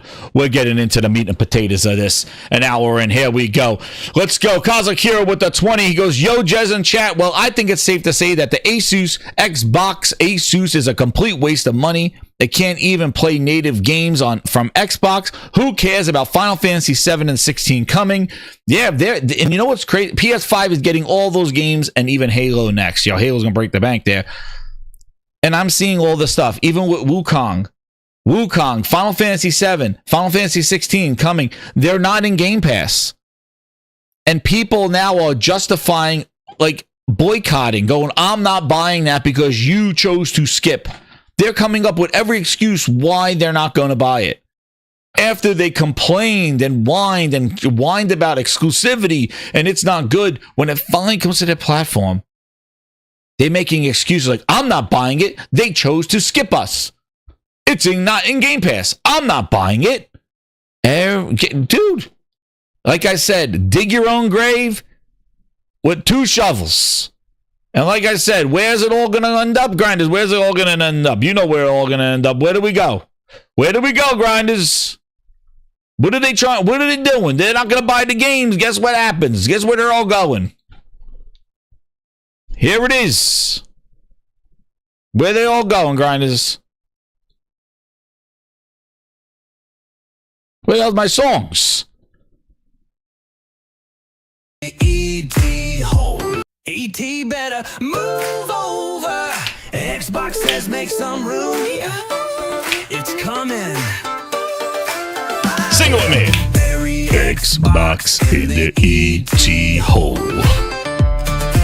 Dig their grave. Very Xbox in the ET hole.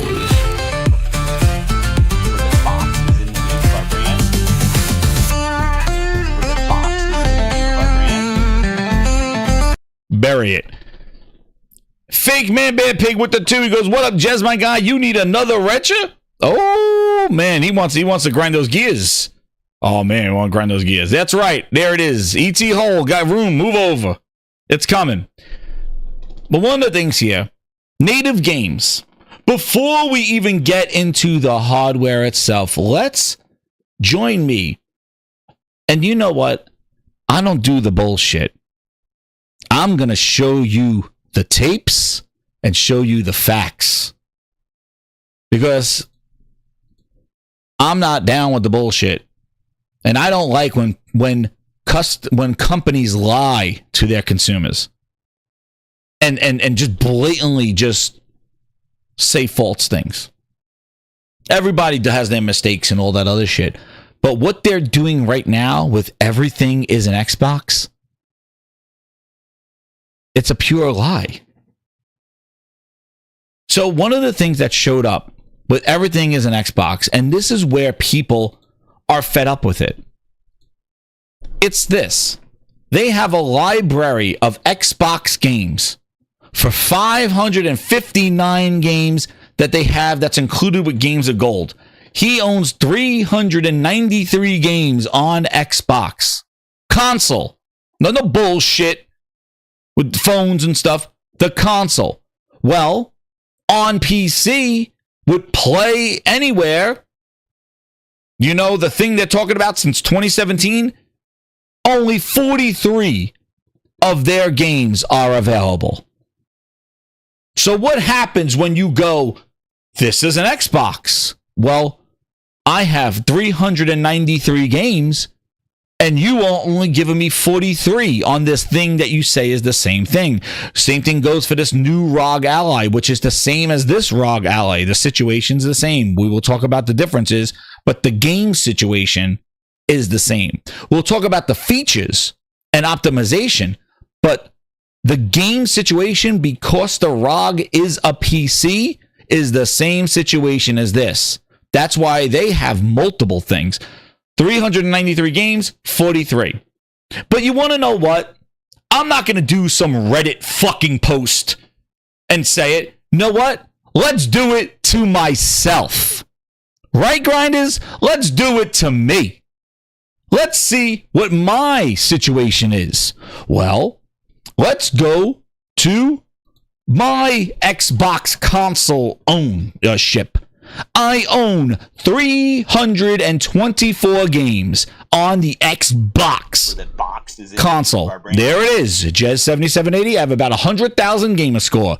I own 324 Xbox games ready to install, ready to cook.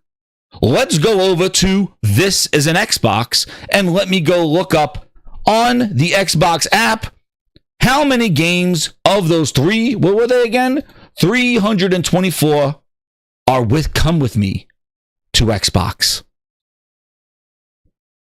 No. Not only 4, ready to install 324. Those are the games I own. Let's go look. On PC, I click on owned games and a whopping 30 games. Play Anywhere. And I implore everybody who listens to the show to do the same. Go look at how many games, if you own an Xbox, that you own on that console. 324 games I own. And now, with Xbox Play Anywhere that they advertise so much, it's been around since 2017, 1,000 games. On ROG Allies, on PCs, 30 games. And it's not even the good ones. 30 games. This has been 9 years in the making of Play Anywhere. And they measly made 30 games of what I own. There it is. What I own. My PC games are 30. That's my library that comes over with me. That's my library. And that was from the Reddit. And I implore everybody to do the same thing. And this is the problem that people are pushing back on. How can you say that this is an Xbox when the whole library of games does not come over with me. It does not play natively these games. I'm losing. I have 324 games that I own, and a lot of them are 360 games. A lot of them are Xbox One games. A lot of them are games that happened before 2018. But then even games that came out since 2017, this is all they got? So let's go explore. There are 1,000 games. Look. This is their Xbox Play Anywhere. Here it is. And what's funny is that if you filter by title A to Z, you get to see the real games that are Play Anywhere. If you click on the Funny Phil Ness relevance button, they put the convenient games up top to make it look like they get AAA games in there. So they put all the good ones up top, relevance. But no. We've done this before. Let's go title. Let's see what games you really got there, not relevance. This has been since 2016. These are the games by alphabetical order that they got in here. Dude, I don't even know what these games are. 90s soccer. This is what they got for part of their 1,000 games that they're counting. This is the 1,000 games. It's not 1,000 of relevance. Here you go. I'll just scroll through them. This is the 1,000 games of Xbox Play Anywhere since 2017. How many of these do you own? So you wonder why I'm at 30 games coming from Xbox. And you wonder why people are complaining with this whole, this is an Xbox. Take your games. Just move them over.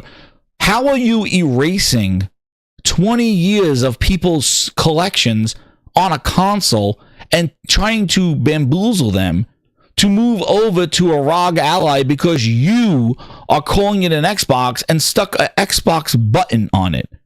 That does nothing to do with the game situation. It's always about the games. That's where Microsoft loses their vision. They could talk you to 1,000 games in Xbox Play Anywhere, and everything from this show on is Play Anywhere. And good. But guess what? I didn't start gaming on Xbox in 2019, in 2020, 2025. And a lot of those people at FanFest and the people that you glaze the shit out of them, those people didn't start gaming on Xbox last week. Oh, in the future, they're going to be Play Anywhere. Look, this is alphabetical, not relevance, alphabetical. This is what they won't show you. This is what they're not telling you. Why is it only 30 games from my 300 plus games? Well, look. Look at the games they got in here. So does that mean that, their games are not even in here? Gears and Halo and all of them. But they're in Game Pass. But Play Anywhere is not Game Pass. See, that's the other finesse. Play Anywhere is if you buy the game on Xbox, you get the game on the Xbox PC store. Not on Steam, not on PlayStation, not on Epic Store. You get it on the Xbox PC app. This horrible app that everybody hates. This one right here that takes forever to download games. It's so much slower. It doesn't give you access to mods. It doesn't give you access to certain features like DLSS. Some games need a special update to do this stuff. People just want to buy it from Steam. But basically, this is what they're hyping up. This app, which is going to turn into basically Steam Big Picture. And we'll talk about it. But that's what the hype is behind. But when it comes to the games, which matters to all of us, this is the situation. As we scroll through the 1,000 games that they were advertising and celebrating, you see the recent ones over the last 3 years. It's like they woke up and they said, Play Anywhere, let's make that a thing. Okay, we could revisit Play Anywhere.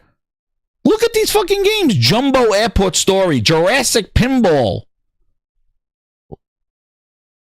Launcher's Hero.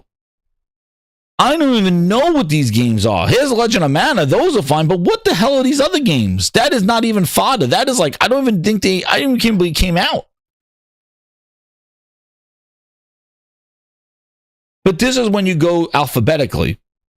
You could see why they have relevance selected, because it makes it look like, oh man, look at all these games. Yes, the last few games that they've been coming out with over the last couple of years where they figured, let's make this a deal. But Play Anywhere is a purchase. So when you buy, let's say, Magical Bakery with Dusty Bin. Magical Bakery with Dusty Bin. You buy that on Xbox, you get Magical Bakery in this store. You don't get it on Steam, and you don't get it on Epic. So you have to deal with this. So it's not, you don't get it on your phone. And if they include the cloud version, here's another caveat, grinders. If you include the cloud version of a game that you bought with your money, not the Game Pass, Play Anywhere. And if they say, well, cloud is included, which doesn't look like it is, because they are still only chipping away. Have they made a big announcement during the show on Sunday about adding more games to cloud of the ones that you own? No, they didn't, because this was another hardware announcement.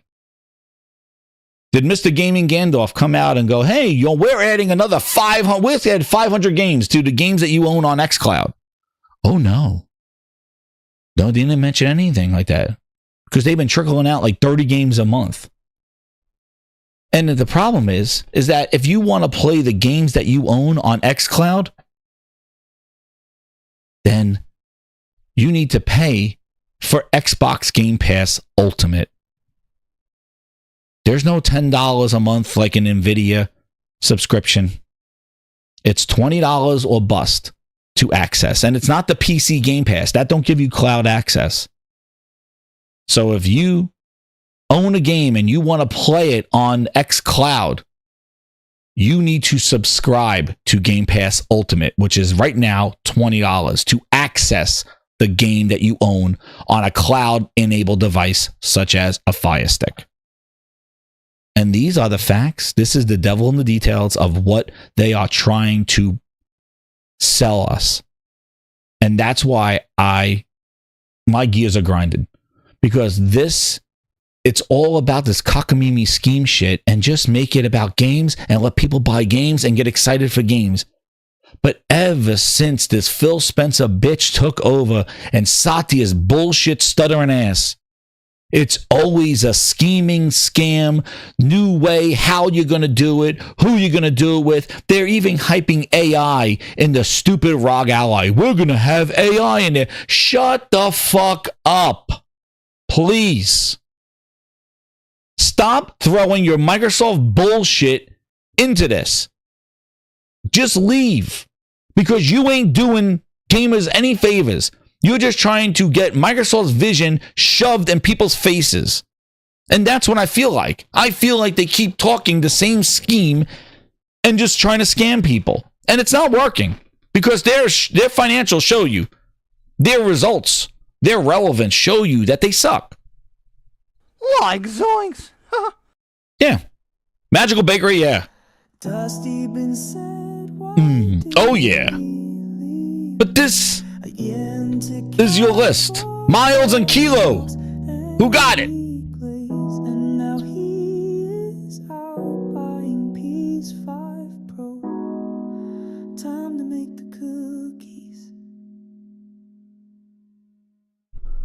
Who's buying it?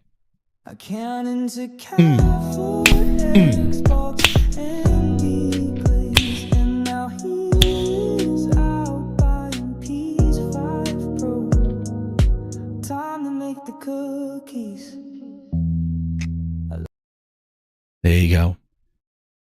Anybody excited about Play Anywhere? My Bakery Empire. Incredible reviews. Dusty Bin's Game of the Year. This is how he makes the cookies. Where's Dusty Bin? He should be DLC. This is your 1,000 Play Anywhere games. I just scrolled through almost 1,000 of them. There you go. So you see the difference of when you click on... I don't even know who these... Is this a real studio? Mark Tech Verlag GmbH. That seems like a bunch of letters. What else do they make? This shit's optimized for the Series X and S. Yo, Phil Spencer.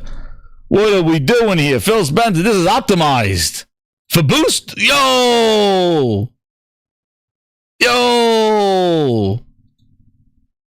This is the 1,000 games you counting? Oh, Phil Ness. They got to fix their name. This is the 1,000 games. If you own this, you could play this on the Asus ROG Ally.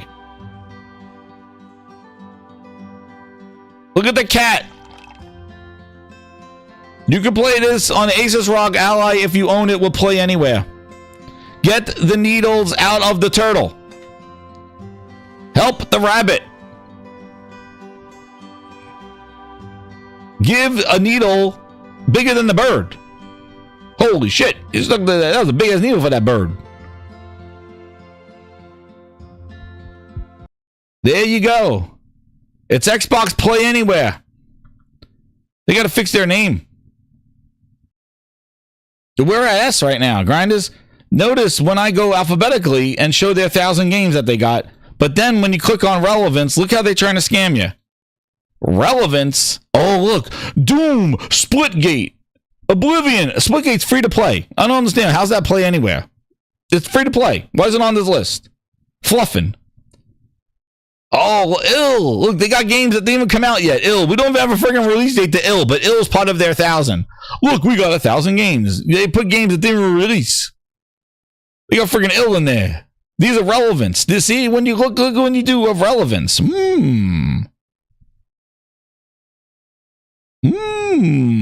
Rematch. Yo, see the relevance? This is a lot different when I go through relevance. They're still learning. Oh, man. But that's the game situation. And that's what problems people have is they're going, you're telling me this is an Xbox when my library from my console, it's not a migration. And on top of that, Grinders, on top of that, they're a nice little hot ass that everybody hyped up so much of their memory cards that work for Xbox. Where that box is in the name of our brand. They're not compatible with the ROG Ally. They're not compatible with your phone. They're not compatible with your PC.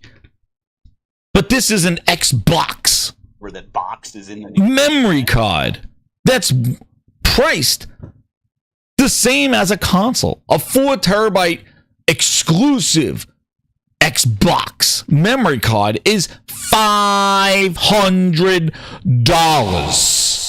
What are we doing here? Yo. And it don't work on any of the other Xboxes. It don't work on any Xbox. Then why isn't an Xbox card?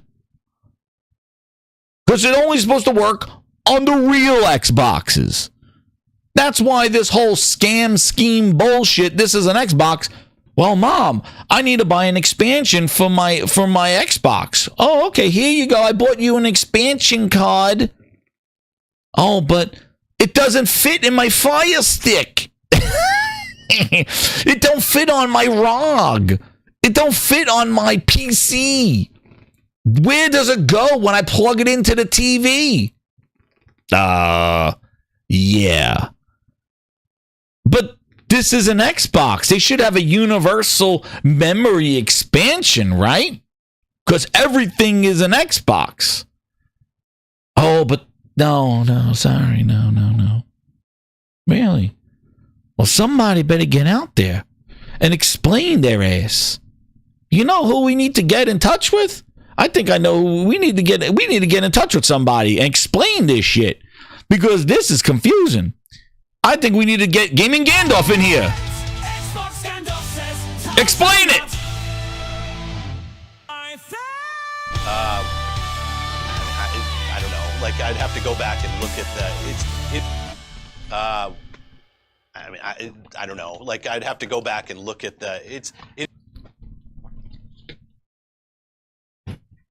Oh, I guess there's no explanation. So we just keep putting out more expensive cards at $500 to work on one of the Xboxes? Where that box is in the name of our brand. This is an Xbox. You said it billions of times on that showcase. This ROG Ally is our Xbox. Oh, where does this go? For $500 goddamn dollars, where does this go? Where does this get plugged into? This don't even work with PC.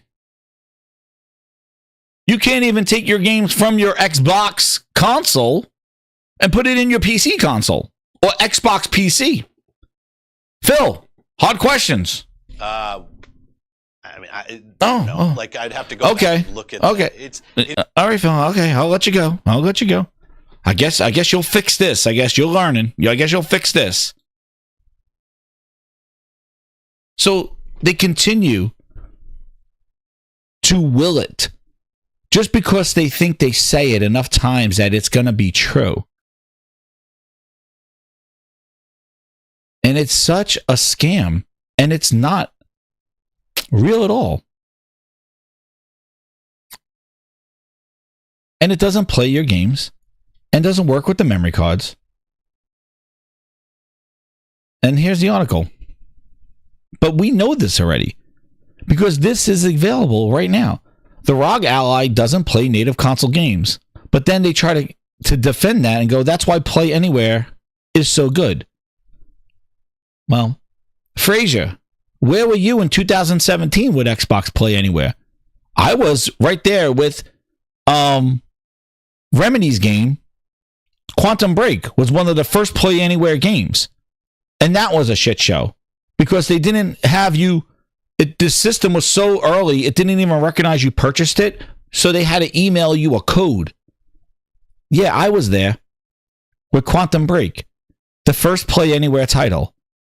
Where were you, Frazier? Where were you when Quantum Break released? That's how long Play Anywhere has been there, grinders. Do you know where you were when Quantum Break released? Because that was the first Xbox Play Anywhere game. When you bought that game, you were supposed to get it on PC. If you bought it on PC, you got it on Xbox. When you got it on Xbox, you got it on PC. The system was too early. It didn't know your purchase.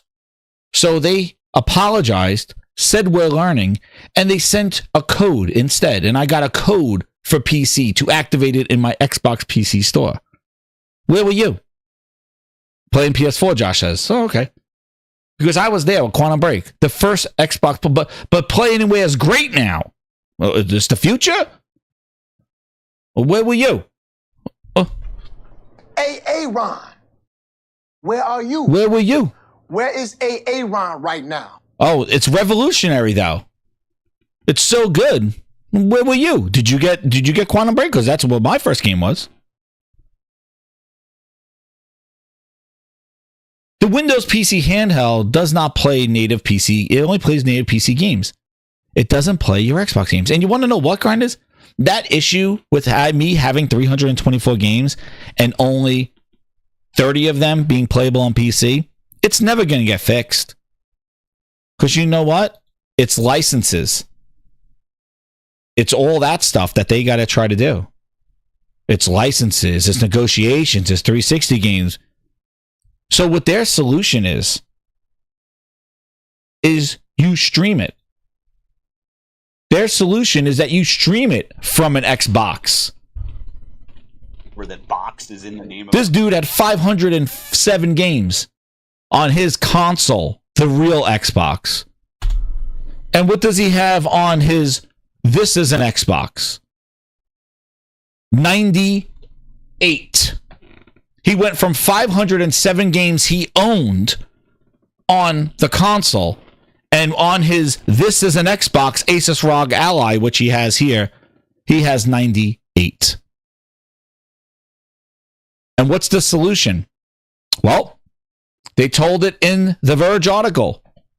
Stream those games from your Xbox with Xbox streaming, like the PlayStation Portal. Or if they're available on cloud, you could play them there. But you'll have to pay $20 a month right now in order to access those games if we do make available on cloud. So their solution is figure it out yourself. You just lost 400 games And what's crazy is the fact is that the backwards compatibility that they touted so much is now the Achilles heel of their progression to PC. It's friggin' poetic.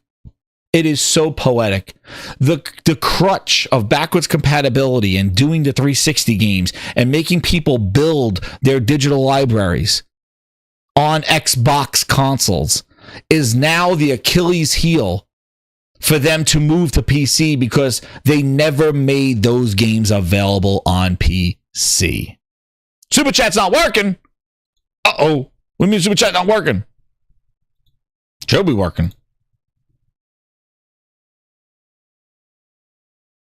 And that's the thing. That's the problem. Because they didn't have games to release, they relied on backwards compatibility. And because of that, now people have these big libraries that they built up. All the digital 360 games, all their Xbox One games, all their Xbox original games. All those games that Microsoft made them available.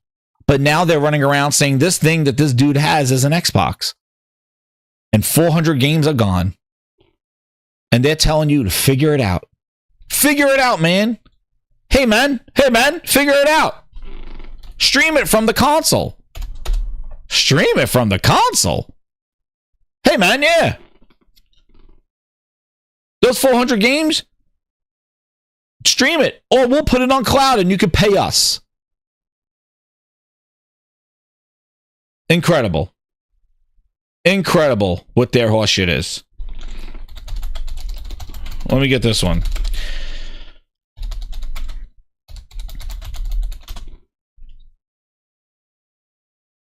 So, that's their solution. Right here.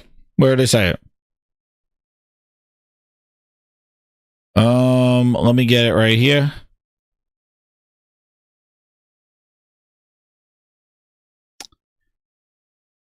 And here they go. Epic Games. And what's interesting is this tweet right here. I want to just highlight this. This person said entire library with a finger out because look, Phil Spencer himself, he responded to Phil going, the moment Xbox and ROG have been a long time coming, the power of Xbox, the freedom of Windows, and the ability to play games across your entire library, including your favorite PC game stores. Across your entire library. And dude's like, entire library? I got 500 games and this thing only lets me play 98 of them. So you see the propaganda, we are doing this entire library, but in reality, it's not true at all. And their solution here, and I'm going down to where it was in here, I think, is to use Xbox streaming with the Stream app.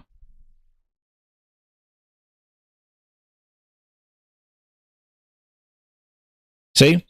Microsoft says this is their solution. They're not doing shit. Microsoft says you'll be able to access your full Xbox console library through xCloud or remote play to an Xbox console.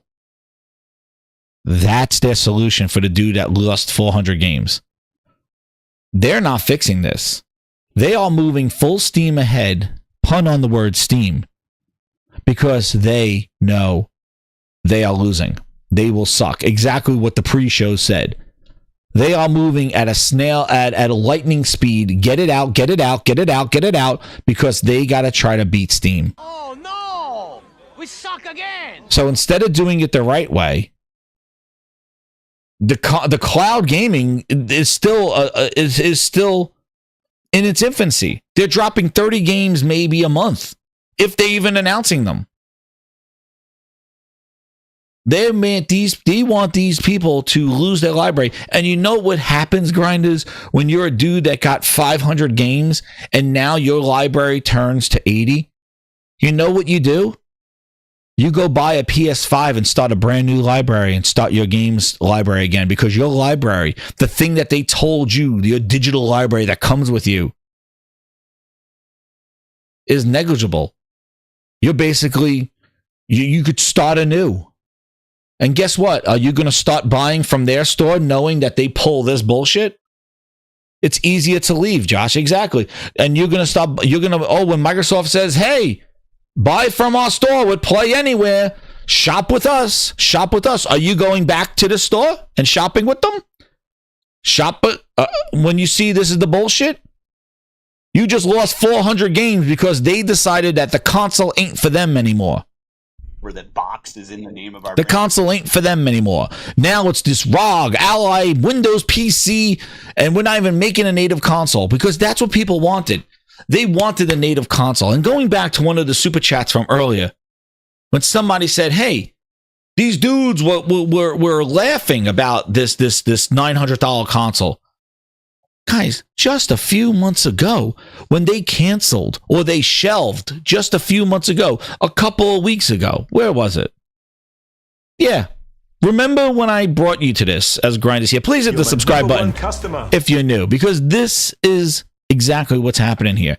Grinders, when I showed you these things, and remember when I highlighted this, when the news came out, where they put their sidelined, their native handheld, which people thought they want Keenan because Keenan, they sidelined their Project Bullshit because people wanted their console to play their games.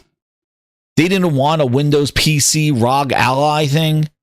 Remember, everybody was hating on it. And then the one where it looked like somebody wiped their ass with the ROG Ally leaked. Everybody said this, we don't want this. And I'll show you the reaction, how people didn't want this.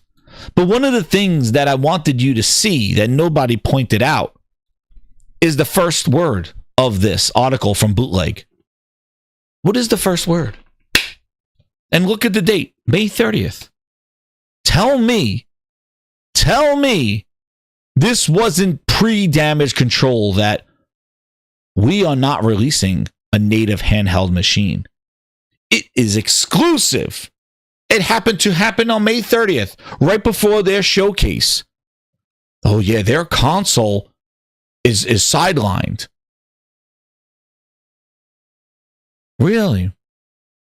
Because I think if people knew when Phil was teasing, Phil, remember that Handheld? Yeah. Oh, last year Phil was balls out, man, flapping them in the wind. Handheld? Yeah. Handheld? Yeah. Handheld? Yeah. Oh yeah. Last year, sitting with Shaggy, Phil fucking spread the eagle like this. Fucking spread eagle with Ryan McCaffrey. Yeah. Handheld? Yeah. Oh. Expectations kept in check on May 30th, though. Right, Phil? Handheld? Yeah. Fucking, he's sitting there with his balls. Hey, it's coming. Yeah. Pre-damage control. Bootleg, get over here. Bootleg. I got some news for you. Bootleg, get over here. Yeah, next week, those suckers at Xbox, those fans, they're not going to see shit from our first party handheld. Get the news out there. Go now, Bootleg. Go. And Bootleg ran and did his errand boy shit. Exclusive. Xbox native handheld won't be there. Oh, no. But then he pulls out the ROG Ally. Oh, how nice. Pre-damage control. I told you. And because that show yesterday was a full Asus ROG Ally promo video. Every game you'll see here on the show will run on the Asus Xbox Ally. Bitch, please. Are you kidding me? It's a PC. It's not a new device. It's not a new system. It's the ROG Ally X with some goddamn friggin' controller grabbers on it. You acting like, oh, this is not a new system. What the hell? But there you go. I knew that I told you about that. But there's their plan. That's their plan. Early this week, we'll see parts of this unified library. on Xbox PC app. And you notice they're talking about the Xbox PC. You want to know why? Because they can't just say PC, because that indicates Steam and other things. They got to talk about Xbox PC, which is this, the app that nobody likes. And oops, did I misspeak? How do I know that this app, people don't like it? Right? Why would I say such a thing? Am I fear-mongering? Well, let me tell you a little bit of a history lesson. They put their games in this store with Play Anywhere since 2017. You know what that was before? That was before they put their games on Steam. And why did they put their games on Steam? Because at first, they were putting their stuff in this store, in their Windows store. And I remember Tim Sweeney, Epic Store bitch, was running around talking about Microsoft trying to create a walled garden to compete with Epic Store. Tim Sweeney running his mouth. Microsoft building a store to compete with Epic Store. He didn't like it. Well, guess what? Nobody went to this store. The Microsoft store was in shambles. UWP sucked ass. Oh, make the app once and put it in this wrap. And now that wrap makes it work on Windows. It works on Xbox. It works on all of the devices. Well, that's about it, those devices. The Universal Windows application that they pulled from everybody after they decide that they're putting their games on Steam.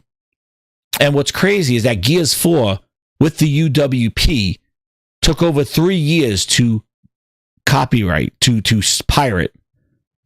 Gears 5, which went to Steam when they removed UWP, happened overnight.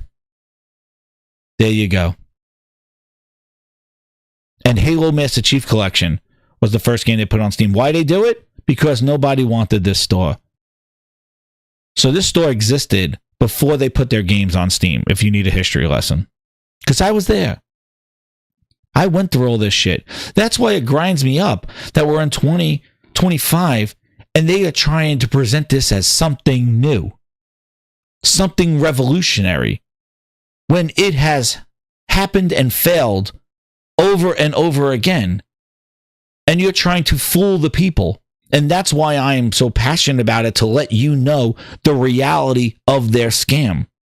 Because it's bullshit. It is blatantly lying and marketing to try to manipulate whatever's left of their bad bets.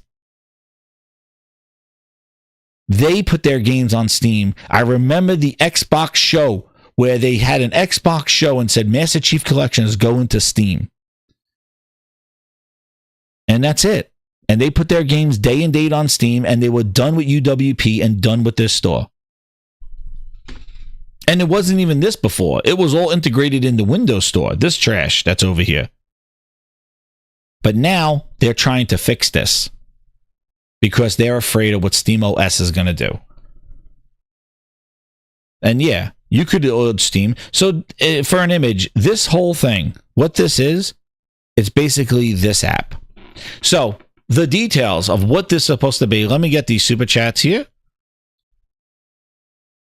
Twisted Sin with the 2, he goes, it should be called ROG because it's a raw deal. That's right, man. Gamepass is fucking raw. Shit, raw, raw chicken. It's raw, fucking raw. They look raw, raw, Carol, fucking raw, raw. Fuck off. And by the way, it's raw. It's a ROG deal. ROG Ally X, raw. That should be the boot up sound when you turn it on. I turn on my Asus ROG. I'm like, Gamepass is fucking raw. Shit, raw, raw chicken.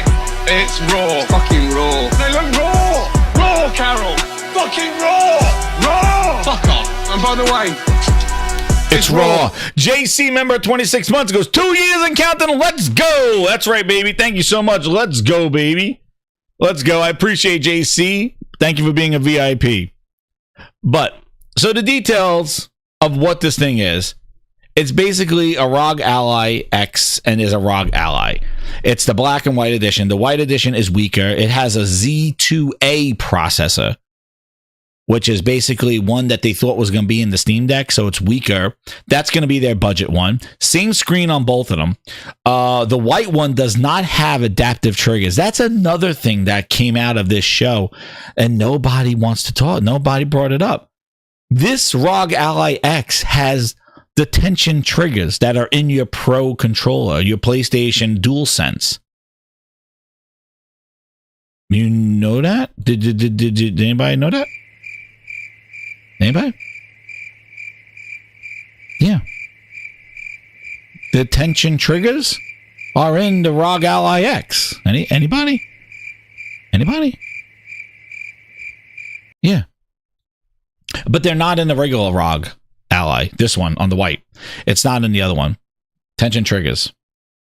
But what games on Xbox support those triggers? Nobody. There are PlayStation games that support them with the DualSense, but they're not on the white one. It's on the black one. Same screen. People do not like that it's a 7-inch 1080p screen, 120 hertz. They don't want 7 inches. Pause. They want 8 inches because the MSI Claw, the Legion Go, they have 8+ inches. This is 7, the same screen of the ROG Ally X.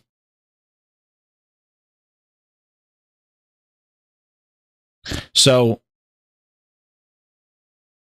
same screen, lower battery in the ROG Ally X. Actually, you know what? Why am I trying to do this from memory when I could just pull it up and show y'all?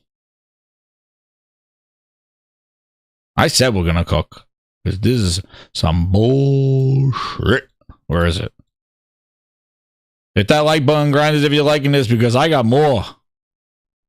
You want more? I got more. We're not done. We are not done with this exposure on this thing. The lies that were told. Try to manipulate us gamers, man. Woo. No, we're gonna go right here. Did they I'm gonna go right here. I thought I had it in my bookmarks here.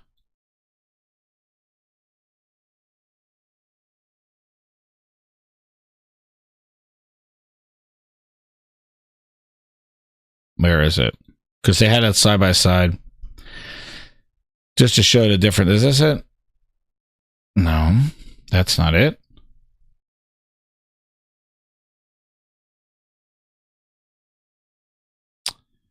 And anybody have the link for it? Where the hell was it? Damn it. I thought I had it here. Did they have it at the ROG Ally X? I think they did. Yeah, here it is. Found it. Yeah. Yeah. Here it is. So yeah, this is not the official. I wanted to get the other one where I talked about it. But yeah, see, so they both have this Xbox OS, which they're calling it, which we'll talk about that. But here you go. So FreeSync, yeah, same thing. So one has 24 gigs of RAM. People want 32, but it's 24. So it's basically the ROG Ally X configuration. The only difference really from the ROG Ally X is that it has the Z2 Extreme, which, by the way, if you don't know, the Z2 Extreme in the industry, because again, I have it all, and I got to get with my camera because I got to show you something too. The Zen 2 is not really going to be a huge leap from the Zen 1 because it's based off of the HX370 architecture. So in the street, and the reason why I know is because I look at I had the 1X player, and I looked at the research, the 1X player, and the other portable device, which is the GPD ones, and all of them are using the HX370, which basically it gives you better battery life with a little bit better performance. So at lower wattage, it plays better, so it gives you extended battery life. But this Z2 is not going to like double the graphic capabilities or anything like that. It's just going to be better optimized. So in the streets, or in the handheld PC streets that I follow and review and look at and interest for myself and things like that, it's going to be better, but it's not going to be a generational leap. So there's not a lot of excitement with the Zen 2 processes that are going on. What more people are excited about is taking the Zen 2 and putting Steam OS on it. That's what people want to do. Because Steam OS is much better optimized at low power states, and you get a lot more performance for low power and better battery life. Because the operating system of Steam is so much better. And I don't think Microsoft is going to neuter the shit out of Windows to get what Steam OS with Linux does. And they're going to turn off some processes. They said they'll turn off the taskbar and things like that, and some processes in the back. But you can guarantee they're probably going to shove goddamn OneDrive in your face and have that running in the background. But apparently it's going to shut off a lot of the startup processes and boot right into this to try to get more memory. But it's still going to be Windows, because you still need to get into Windows to do shit. Log into Steam, log into Epic, download Epic Store, do all those things, or even kind of sign in here and there. Like, you know, we'll see how much they integrate into this Xbox app that you could do that, because Epic Store is not controller friendly. So unless Epic's making a big picture mode, I don't know how they're going to get by that, where you don't, they'll have Epic here where I click on it and it takes me to Epic Store, but you still got to download it and use Epic Store as if you were using it on Windows, unless they're forcing Epic to change it to fix with them. I don't know. That's where the interesting part of this is. How much are they going to push it? My thought, they're going to have this shit in beta and they'll figure it out as they go. So this is a beta console. This is a beta or a reference device. But there you go. You get one dual port display port. You could use these with external GPUs and things like that. And here's your big price to be announced. My thought, right now, the Asus ROG Ally X with the Zen 1 in it and 1 terabyte is $900. They increased the price $100. The 2 terabyte one is $1,000. ROG Ally X with the Z1 processor, which is a 2 to 3 year old processor, is $1,000 right now. I think the white one comes in around $600 and the black one comes in maybe around $800. And they drop the price of the ROG Ally Z1 with this one's coming. But we already talked about the game situation. And the other thing that came out of the Verge article, and after all this hype, after all this talk, Grinders, after all this that we're talking about this ROG Ally, right? You think they're going to make this this app here that's on every PC and this experience only on this device? No. Because in their briefing, in what they said, is that update that's getting is that the Ally X, is that Xbox OS or whatever it is, will be coming to the other ROG Allies later this year after this releases, and then to the remaining Windows PC handhelds early next year. So yeah. And they have it in here somewhere because I want to give the words to what I'm saying here. And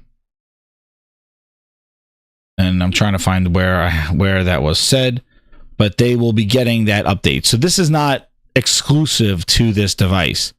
So all those that have Windows handheld PCs, what they're going to do is they're going to have a Windows detect a handheld and then put this Xbox side-loaded kind of application to take over doing that. So all the hubbub, all that Phil pulling it out of his pocket and pause, all that other stuff. It's right here. Where is it? Windows 2. I had it on this. Hold on. And it's not exclusive. Why would they do that?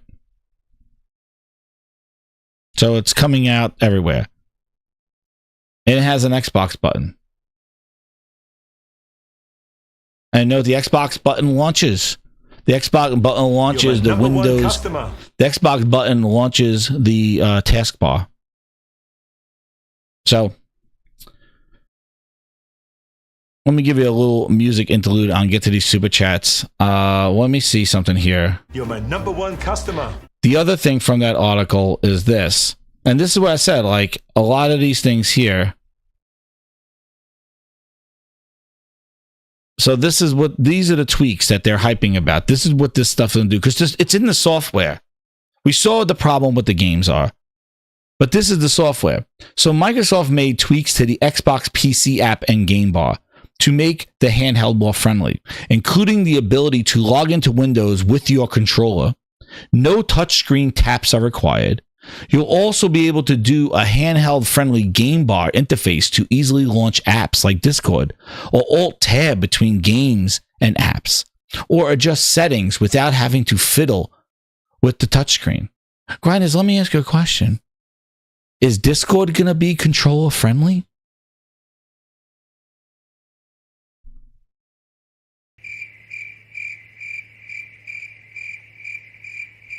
So when I use the incredible Xbox button and I launch Discord, is that going to be working with my controller? Does Discord work with controllers? I could join rooms and or are they turning Discord into an app? Is it game bar thing? Is it going to launch a game bar version of Discord? Is that what they're all working on now? So with their success of having developers make Windows Store apps, they're going to now make them make Xbox bar widgets. Oh, it's coming. It's coming.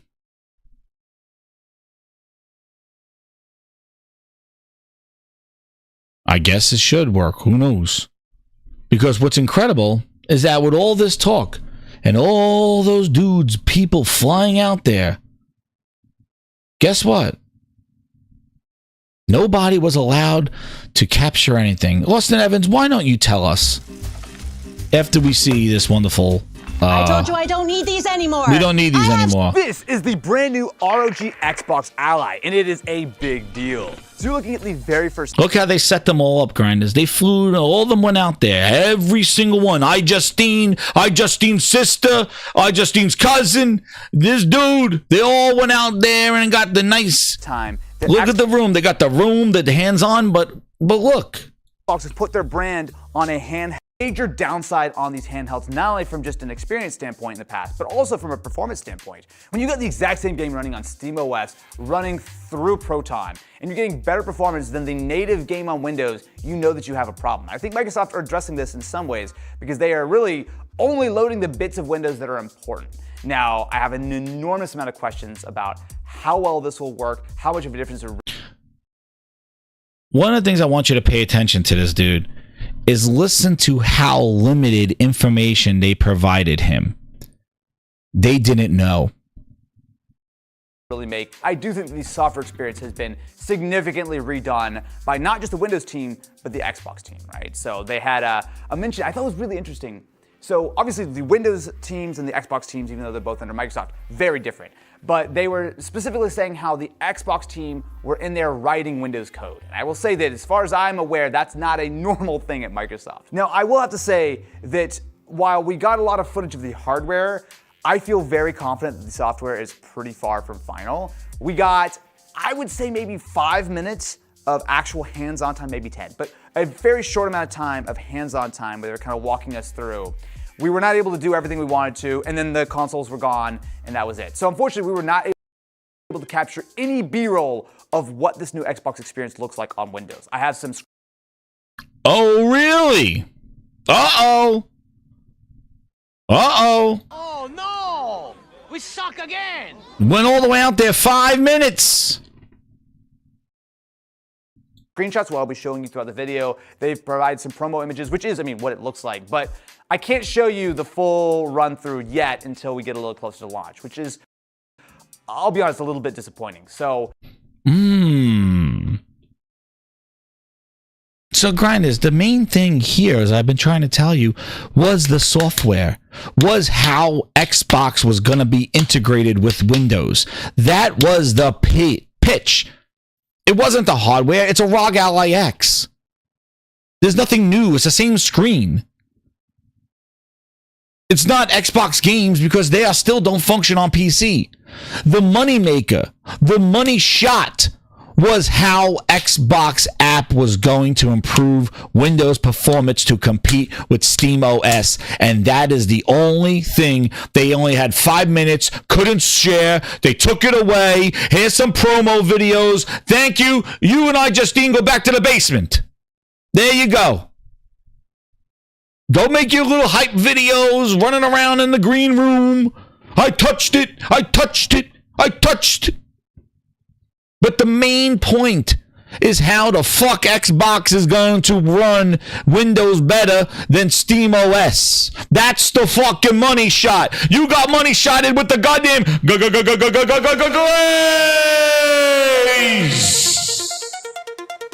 The Xbox glaze and the glaze at Xbox Discord to spread PlayStation FUD.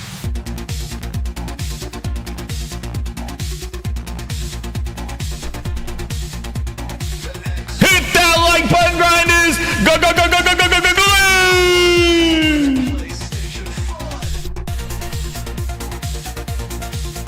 The whole point of this shit is what the fuck they're doing with the Xbox app. Let's hear some more how they were bamboozled. The experience I had was we were able to scroll around and you could look through. So you've got essentially an evolution of the existing Xbox app, but there are some major upgrades. You can tap the Xbox button, you can do things such as easy multitasking between games. That's and new. Xbox. I assume that if you have actual like proper Windows apps up, that will also show up, but we weren't able to actually go into the desktop, even though it was there, I did see the button for it. And then beyond that, what you're getting is the ability to also hook in with that Xbox app to other third-party PC storefronts. So they didn't specifically say which ones would be available, but I'll say that when I tabbed through, in addition to Battle.net and Xbox, I did see Steam. So I think now recording this video. Not really big into committing to things. I usually stop binging the show halfway through the first episode. I mean, remember? I do not have confirmation on whether or not games will sleep. They said something to that effect, but they couldn't confirm. They were like, oh, actually, we're not sure. So as recording this video, I actually don't know if you can put games to sleep. I was a little unclear about that. It is also... Oh, we don't know. Was that the next gen? Was that Mr. Next Generation telling you how they're just figuring it out? He wants to know if you could put games to sleep like Steam, right? We don't know. Can't do stuff like, or at least as of right now, recording this video, I do not have confirmation on whether or not games will sleep. They said something to that effect, but they couldn't confirm. They were like, oh, actually, we're not sure. So as recording this video, I actually don't know if you can put games to sleep. I was a little unclear about that. It is also one of those things where you don't have support for proper Xbox games, which isn't a huge issue, but I would love for my handheld to actually be able to play Xbox One games. It's not a huge issue. The dude lost 400 games in his library. We don't know. Quick resume. Hardware. It's something different. I think that's the big thing. Like I was driving back from the completely unlike any other Xbox sort of launch that I've ever attended. You know, it's almost always console. You know, like, hey, here's our new console. It's very clear. There's that.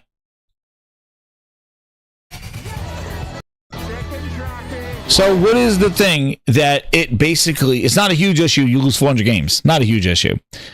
Not a huge issue. But I gotta see, where is, I got something to show you. So I want to show you the revolutionary of this right now. Let me see. I don't even know where it, oh, I got feedback here. Grinders, can you hear me? Speaker is not working. Hold on. There we go. I don't know what's going on. My speakers, feedback. Wild in here. There we go. My speaker was going crazy. Revolutionary, right? Revolutionary AI. Let me see something. Let me give you a nice little musical interlude, and I'll get to those super chats for a second, grinders. Get ready while we cook. Juicy, juicy, juicy, glah, glah, glah, glaze, glaze, double glazed blackberries on top of Janky Jones. Pancake, shake my head, Xbox marketing.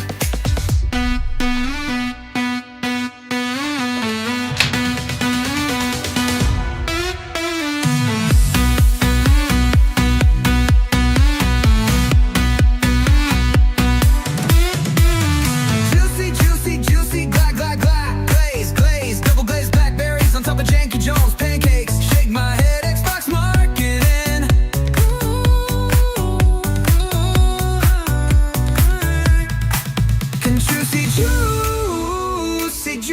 juicy, juicy, glaze, glaze, double glazed blackberries on top of Janky Jones. Pancakes, shake my head, Xbox marketing.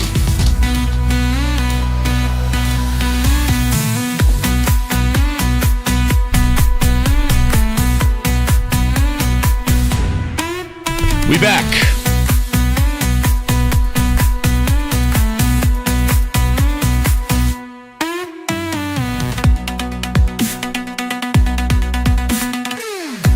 All right, guys, we're back. We're back, and you're gonna cook. And I don't know if I could do this here. Do some crazy setup here, but I'm gonna do this. I should have done this earlier, but we're gonna do. This is wild. You're gonna have to bear with me on this one. But I wanted just to show something about the revolutionariness of this whole thing. So, granted, hit that like button. We're going to do something here. I'm just messing around with my setup here. I'm going to see if this works. Just to kind of show you the situation here. To show you the revolutionariness of everything. So, let's see here. Get here. Okay, and now we're gonna do this. Yeah, we're doing it live, Big Razzo. We're doing it live. Like, I'm showing you, just like I showed you what this thing is. I'm showing you this incredible revolution, because we're calling it all out, because this is not. It's not true. So let's see. We got Glassdoor Gamer with the 5. He goes, Xbox went from Peter Moore reveal tattoos to a bunch of fans at an IGN event looking disappointed as the ROG ally appeared. Great show, Jez. Sega channel on X. Yo, Glassdoor, welcome, man. Don't worry, Sega channel. Keep it tuned in. I'm going to show you that video right after this. Go to P23 with the 5. He goes, did you see the live reaction to the handheld? Dude, I'm saying, yo, that's, you talking about money shots. That's going to be the fun one. We're going to have fun with that. I'm going to show you that as well. But what I wanted to show is this revolution of the Xbox bar and the Xbox button that they made a big deal about, right? Because that's what this is about, right? Isn't that what this is all about? So let's see if I could show you how it's gonna go. Like, let's see. I'm going to the future now. Grinders. We're going to the future. I'm going to the future. Hold on. We're going to the future here. Here we go. Oh, here it is. I'm going to the future. Let me make sure I got this thing set up. There we go. I'm going to the future. I'm going to tell you when this thing launches. And here we are, Grinders. Let me move my sign. I came back from the future. So right here, this thing right here is the MSI Claw. Now, by the way, I got this bitch on sale at Target for $320. This is last year's. We're running off of Intel processor, the MSI Claw. It didn't run well at first, but after updates, this thing is fine. Came back to the future. This is the MSI Claw.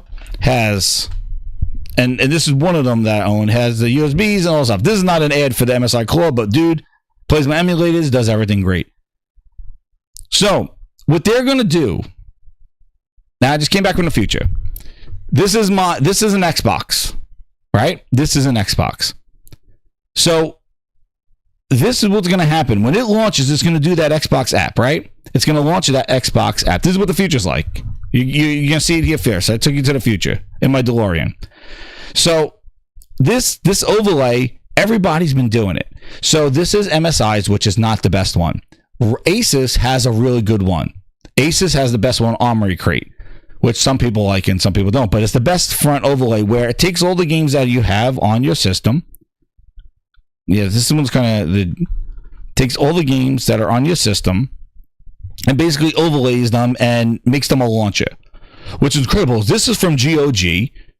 You know, this is from Steam. Look, it's a revolutionary. Xbox is going to let you launch Steam games. Yeah, it's a front end like this. Look, here's Doom.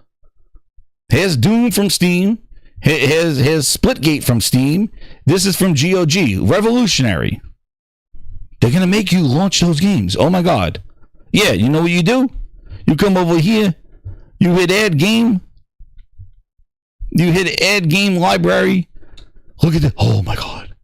Xbox. This is an Xbox. Look what you can do. Mind blowing, right?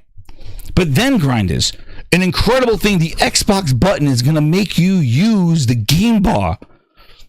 So you mean when I'm playing a game on my console, the Xbox button? Well, grind this. I have a button right here. It doesn't have box in the name, Phil. Phil, don't. Where that box is in the name of the brand. What happened?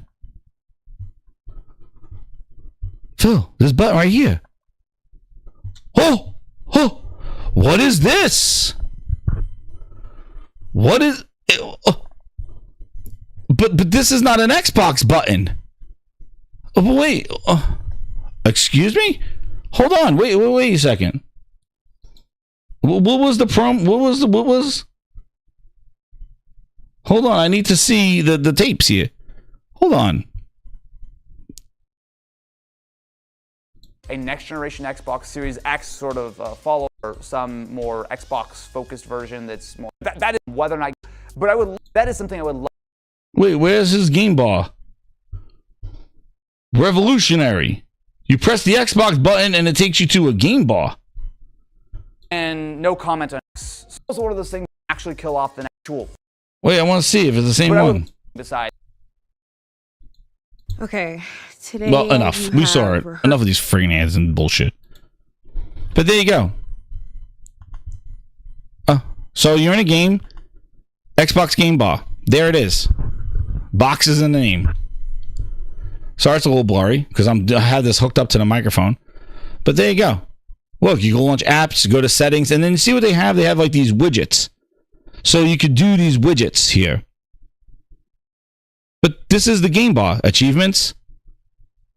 Settings. Like widget. And here's your widget store. So I guess this is probably what they're trying to add people's widgets to these things. But this is here. What witchcraft is this? Exactly. This is what it is. And then you hit the Xbox app. Oh. And this is what it is. Here's your ad. And now this is going to launch. And when this is going to be launching, it is going to launch into this. And it's basically going to minimize processes. That's what it's going to do. So when you boot up your Xbox, when you boot up your ROG Ally X, it's going to log into this screen. And this screen will be your interface to launch games. Here's your library. Oh, look, let's see how many games I brought over. Up to 30. Well, there's my 30 games. There's my 30 games on here. And wait, let me hit my Xbox button. Oh. Is this that revolutionary Xbox game bar?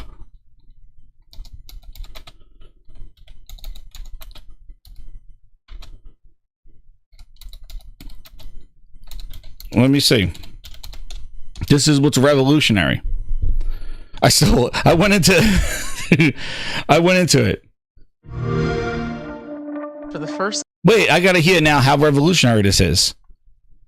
Sarah, get your lovely self in here, Sarah. I went into Xbox headquarters and I took MSI already mapped their buttons to use the Xbox bar. And you could do it too. But this is how they have it as default. But I gotta hear the lovely Sarah describe something to me. This time, a player is going to be able to hold the power of the Xbox experience in their hand and take it with them anywhere they want to go. This is a breakthrough moment for Xbox. It's a ruthlessly player-first, game-first Xbox experience. The familiarity makes a huge difference. It just feels like you are home. It's all about putting gaming front and center. We want to make this feel like it's a device that's built for players. That's our whole goal. Welcome to Xbox Ally.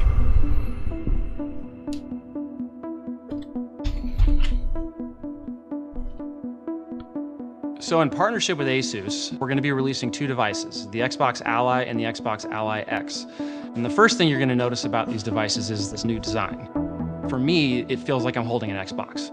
It goes back to the Xbox game controller. People have muscle memory, the shape, the way it fits in your hands, the asymmetrical thumbsticks, the ABXY. And imagine just pulling that apart and dropping in a full color, rich display to put the game right into your hands.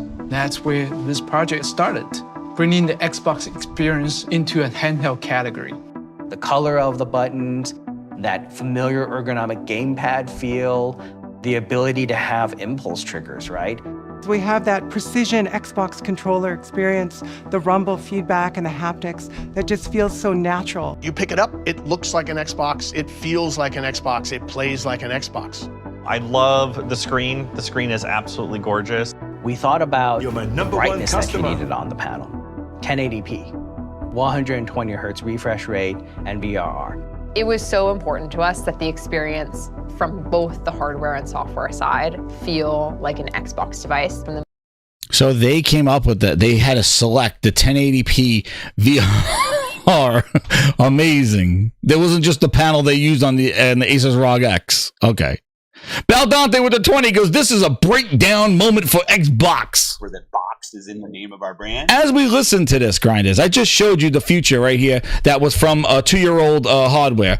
But let me just remember Project Scorpio video, uncompressed pixels, the most amazing pixels, high fidelity VR. Remember all these buzzwords and hardware reveals that we've been through. Project Scorpio, Project Scarlet, the frame rates you've never seen before, frame rates you never seen before. All this hardware propaganda for something that's the ROG Ally that has existed for 2 years.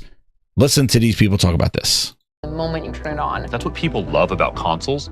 Press the power button and play. No configuration necessary. I just want to play games. So let's take them to. So I just want to play games. No configuration.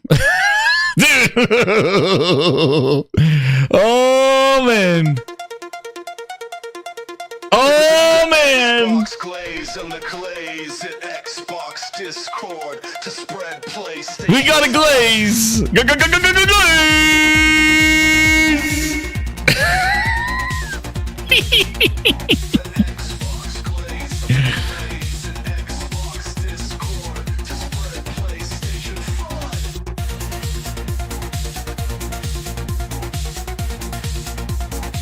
Oh man, having deja vu? Yeah. Well, wait. Yo, we not done yet, dude. We're not done. You gotta listen. I couldn't believe. To play games. So let's take them to games. Let's take them straight to Xbox. Let's take them straight into what they want to do. You know that amazing moment when the Nexus comes up on the screen and you know you're about to have a fun time? Let's bring that to handheld.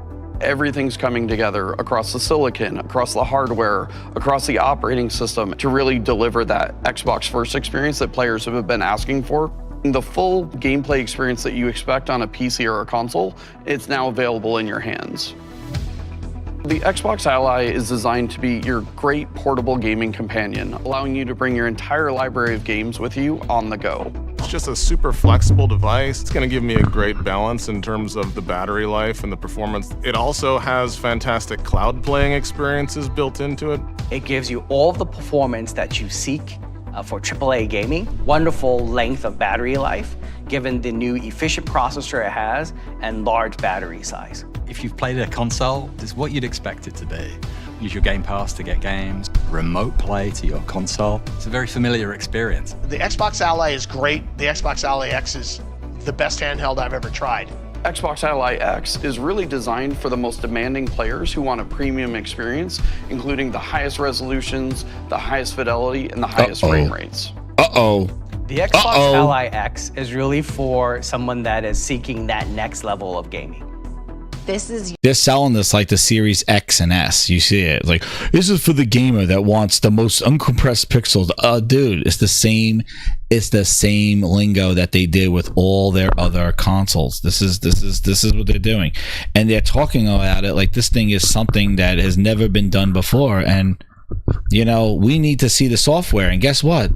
The thing that's been, and I'm going to tell you, the thing that's been the most unique thing with this situation, it's the software. It's not the hardware.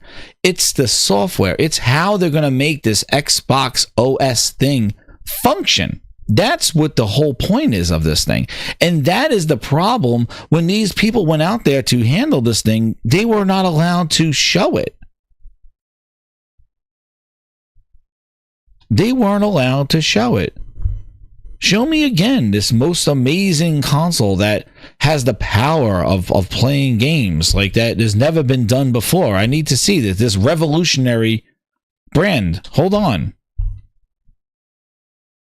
You're absolute behemoth. All the bells and whistles. You've maxed out your storage, the performance of the product and the chip. The Ryzen AI Z2 Extreme is the absolute best in terms of handheld processors that you can have today. The industry-leading AI engine in your handheld device. Inconceivable even 3 years ago. Oh my God. What? Did he just say something? The AI engine in the device that is inconceivable? Is that what I heard? Is that what I heard? I wait a second. Hold on. The AI engine. Oh, what's this? Oh, I'm Back to the Future again. Look. Oh, well, here's Cyberpunk running on, I guess, something that is not from the future. I guess, you know, we're not in the future anymore here. And apologize for one hand. But what's incredible is that I hit this button and, oh, here comes the Xbox taskbar. And look at this. Wouldn't you able to see? I come over here. What is this? Hold on. What is this? Sir. What was that? In your handheld device. Inconceivable. Inconceivable, he says. He says inconceivable. Hold on, dude. Hold on. I need to see something here. Whoa. Hold the phone. What did you just say? Even 3 years ago. We have integrated 3 years ago? This came out last year. Inconceivable even 3 years ago. AI Z2 Extreme is the absolute best in terms of handheld processors that you can have today. The industry-leading AI engine in your handheld device. Inconceivable even 3 years ago. The MSI core with Intel has a friggin' AI engine. And it determines what I'm doing. And it adjusts accordingly so I could play my games. I don't know how I got this exclusive hands-on, grinders. But the way they're speaking about this and what's already available, and this is not even Steam Deck. This is not even the best. This is not even the ROG Ally X. This is the shit one. This is not even the new MSI core. This is the trash. $300 at Target. Look, my achievements, look, AI game assist. Oh shit, look, AI game assist. Incredible. This guy talking like he came back from goddamn he came back with Marty McFly. We have integrated in the power of AI experiences in ways that haven't even been imagined. That means for the players, it's easier to enjoy, easier to start, and having help, AI is a companion for players. Think of all the use cases that would blend AI-based audio, AI-based gaming assisting functions, AI-based rendering capabilities. We wanted to build a handheld that can play the latest AAA games. I'm super excited. We've done something really, really good together. A perfect blend of performance, power efficiency, functionality, and amazingly, this is just the beginning. What do we call this? I call it the pizza box. It was called the cardboard unit, is what they sent us. This was from Asus. This is the very beginning stages of what would become Xbox Ally and the Xbox Ally X. When we started prototyping, there were a lot of naysayers internally saying that, hey, look, Asus, you don't have game content. We went to Microsoft and say, hey, Microsoft, is there an opportunity for us to build a handheld category with Windows? So we did actually get a functional build of Windows running on this, and you could play a game. Oh yeah, we powered it on. I think I played Quake on it. The handheld gaming community is absolutely one of the most enthusiastic community we've seen. They provided so much feedback with our first rendition. Dude, the handheld gaming community, what was it? They said 3 million people, or 4 million people, and 3 million are on Steam Deck?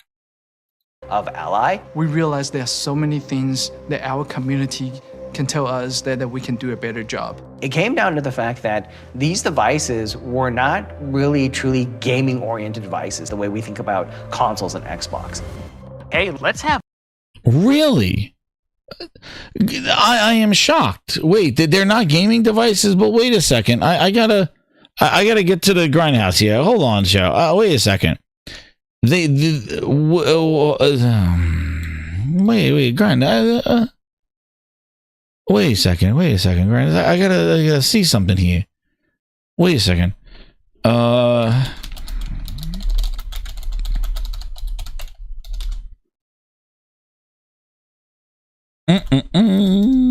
Was it 22?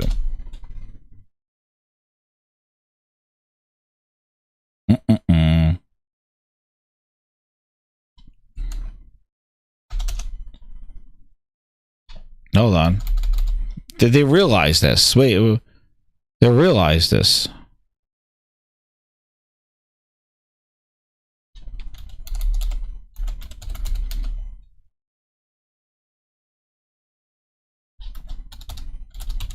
I'm looking this up because I gotta remember. I have a very hazy memory with the ROG Ally. Hold on.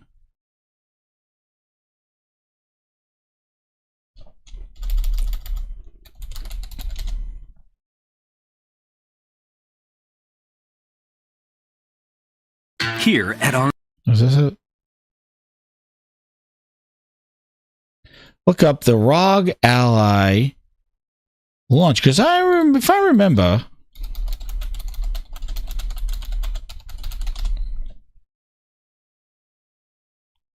May 11th, 2023.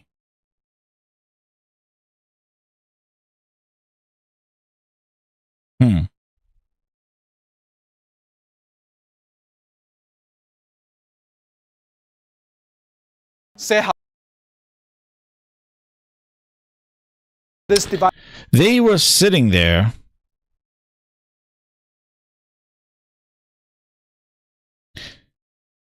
Grinders. What happened? Microsoft and Asus ROG Ally launch event.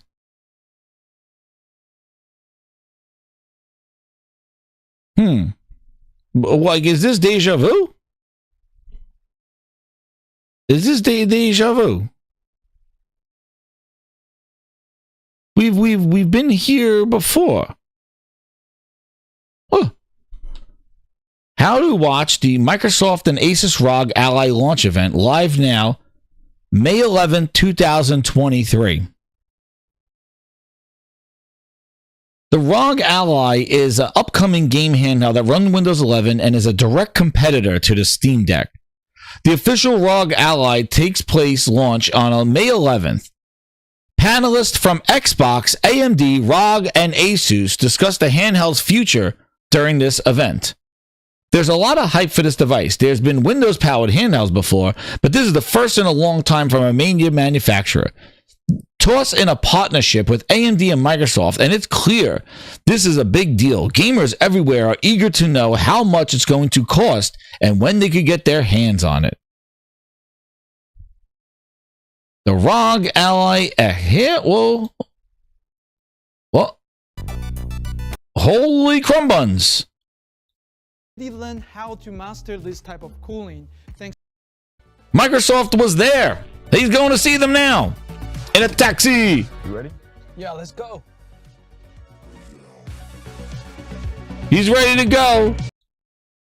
In other platforms, when I think about a device that I would use for myself, I would play Forza Horizon 5, but then you get to discover all kinds of things that you wouldn't have otherwise maybe even thought about trying to play. You know, Sean and I were talking before we started this recording, and he was talking about how excited he was because he found Hi-Fi Rush. And he was like, man, this game is incredible. And it only like got exposure and kind of became this big thing, I think, partly because Gamepass gives you an opportunity to explore in a way that you wouldn't otherwise have had. never. Oh, shit!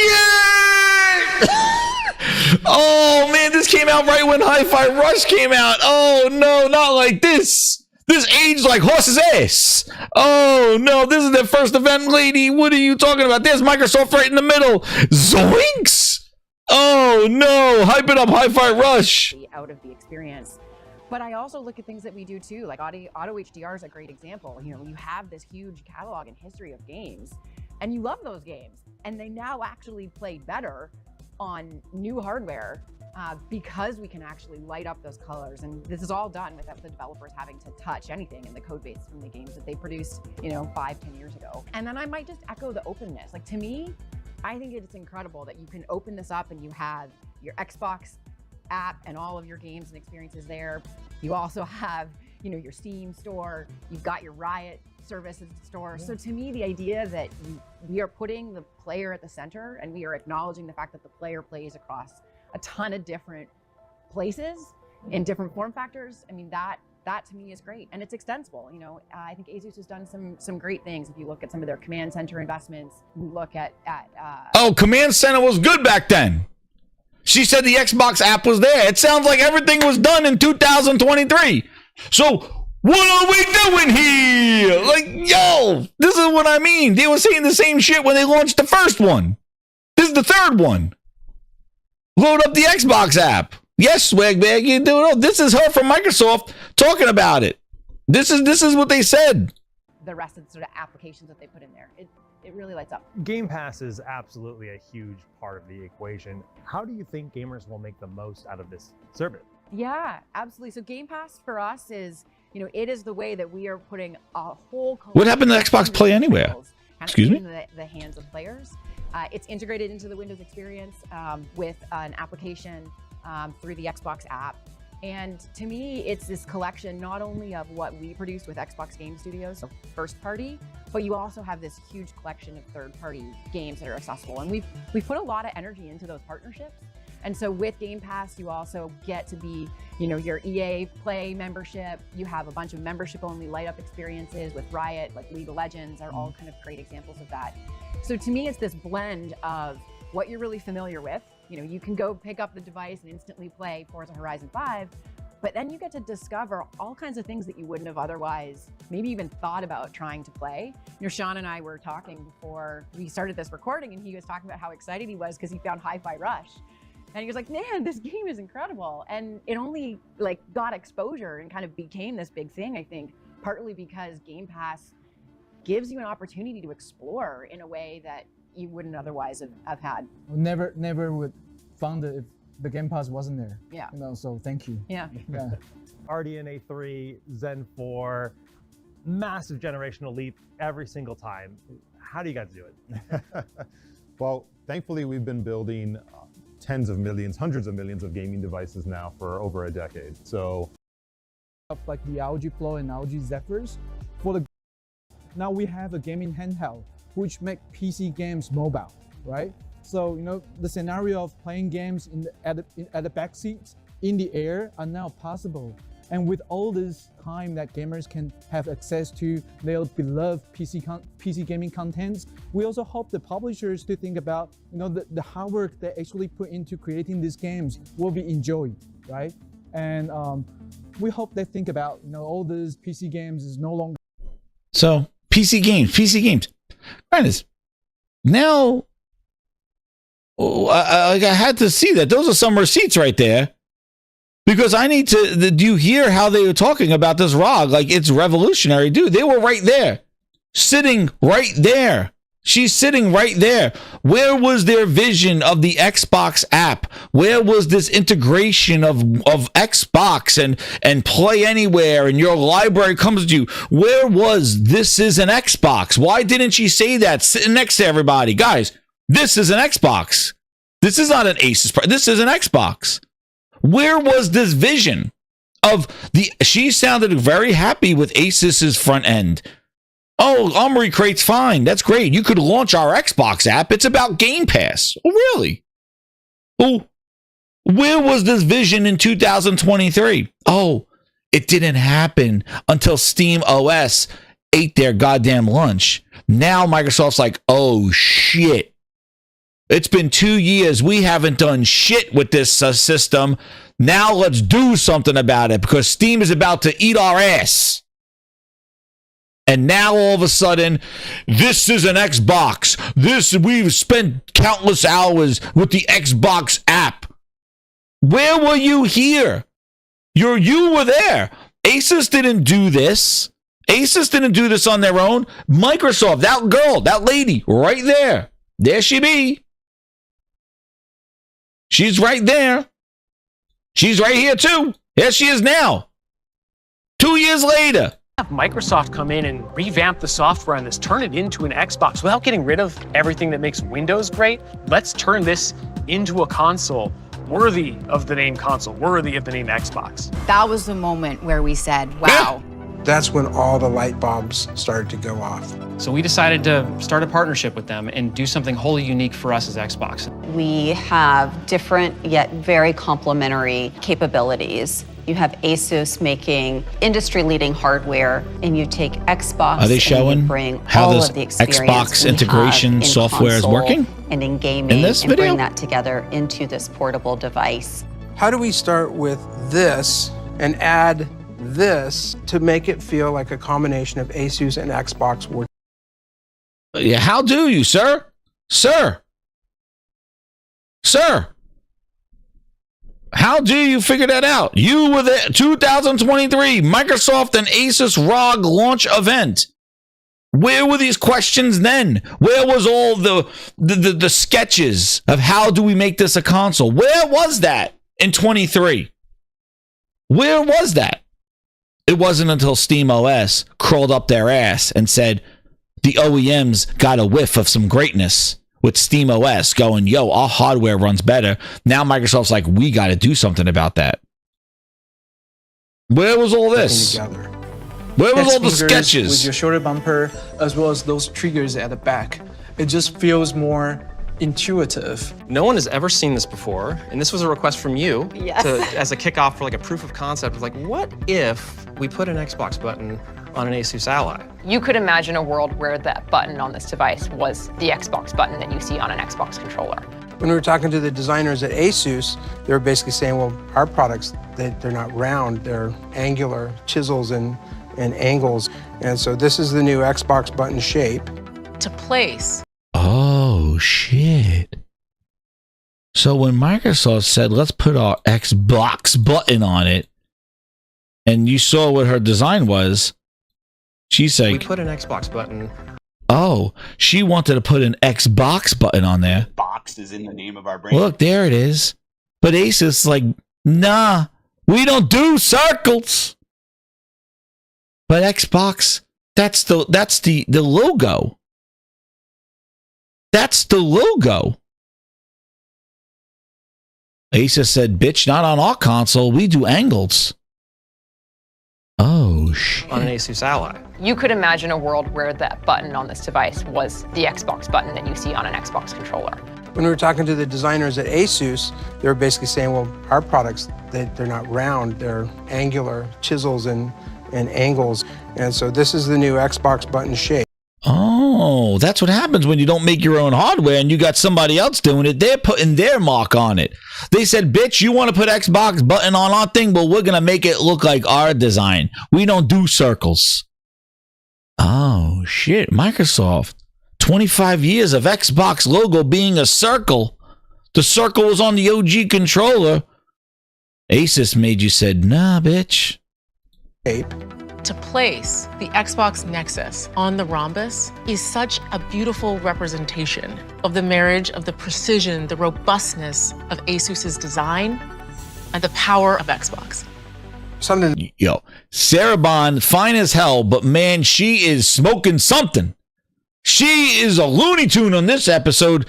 I don't know what poetry she reading, but Sarah Bond, beautiful lady, beautiful. But man, she's on something. You hear these words coming out of her mouth. Holy shit. The robustness, my ass. Such a beautiful representation of the marriage of the precision, the robustness of Asus's design, and the power of Xbox. Jesus. Something that I think is really cool is we have a micro texture which is that little Easter egg that starts to hint to. Where did they get this idea from? The microtexture. Oh shit! It is the best of Xbox. It is the best of Windows. Working with Asus and create. Whoa! The best of Windows. No, Windows bad. Windows bad. Creating something specifically designed to help gamers have the experience that they have so long dreamt of. Who are these people? Until now, Where's Phil Ness? experience that you could have on the go was just not even remotely close to the experience that you could have playing. Oh no, there's the lady with the uncompressed pixels. Oh shit, they touted her out for this. Oh no. Games at home. You look at this device in your hand and you're just blown away. How did these we people? put this incredibly high-end console in? How many people did they take to put an Xbox button on this thing? Glazed edition. Yo, they got 50 people on here. Let's put a button on it. Oh shit! Gamepass is fucking raw shit. Raw chicken. It's raw, fucking raw. They look raw. Yo, raw, Carol. Fucking raw. Fuck off. And by the way, they got 20 goddamn people. We're busting this. They got 20 people staring at a ROG Ally going, put a button on it. Oh shit, I'm a genius. Do a video. To a handheld. I think once people hold it in their hands for the first time, they're going to be sold. Instant on, get right into your game. It feels like everything you wanted a handheld to. Show it. That's the thing. That's the thing. It's not the Xbox button. I showed you what my button does. It brings up the thing. Let's see it boot up right into a game, not have Windows, and show me how you do it all with a controller and no Windows integration at all. Show me. Because that's the feat of feats. And that's what I'm interested in. That's what we want to see. That's what this announcement was about. How they're going to make this an Xbox. And the only way for this to be an Xbox is not because you put some goddamn dingleberries on the side. It's not because you slapped a button on it. It's because you're going to take the software and make this thing a box. A unified console without in a world of Windows. This is what we need to see. You keep talking about it, but this is something that was not able to be shown, demonstrated with all the glazes you sent out there. Justine, her sister, her cousin, her former roommate, goddamn Austin Evans, Paris the real chair, all the influences. All doing their hype videos. Which I can tell you right now, grinds Adamus. You know all those people that got flown out there to touch this shit. They're all, listen, you know the route. They're all going to get, thank you for the Asus ROG Ally X, Microsoft. Let me do my hands-on video. They're all going to get free ones. And they're all going to do their influencer videos. So be ready for the glaze coming this holiday. There's going to be a holiday glaze. A goddamn Yuletide glaze is going to come this holiday. They're all going to get, thank you, Microsoft, and they're going to do all hype videos, pretending that this is something revolutionary. Which, by the way, the software this dude be talking about is going to be coming to the other ROG allies. It's going to be coming to the other handhelds early next year. There's nothing inherent in this console that they're calling an Xbox that differentiates it from the other ones. Because I am sure Lenovo's like, fuck this. I got a Legion Go 2 coming out with a Zen 2. MSI is like, we got a Zen 2 coming out.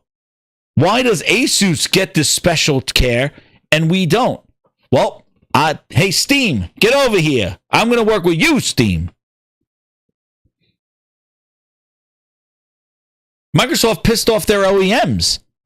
We've never, listen, I'm going to get to these super chats. I appreciate it.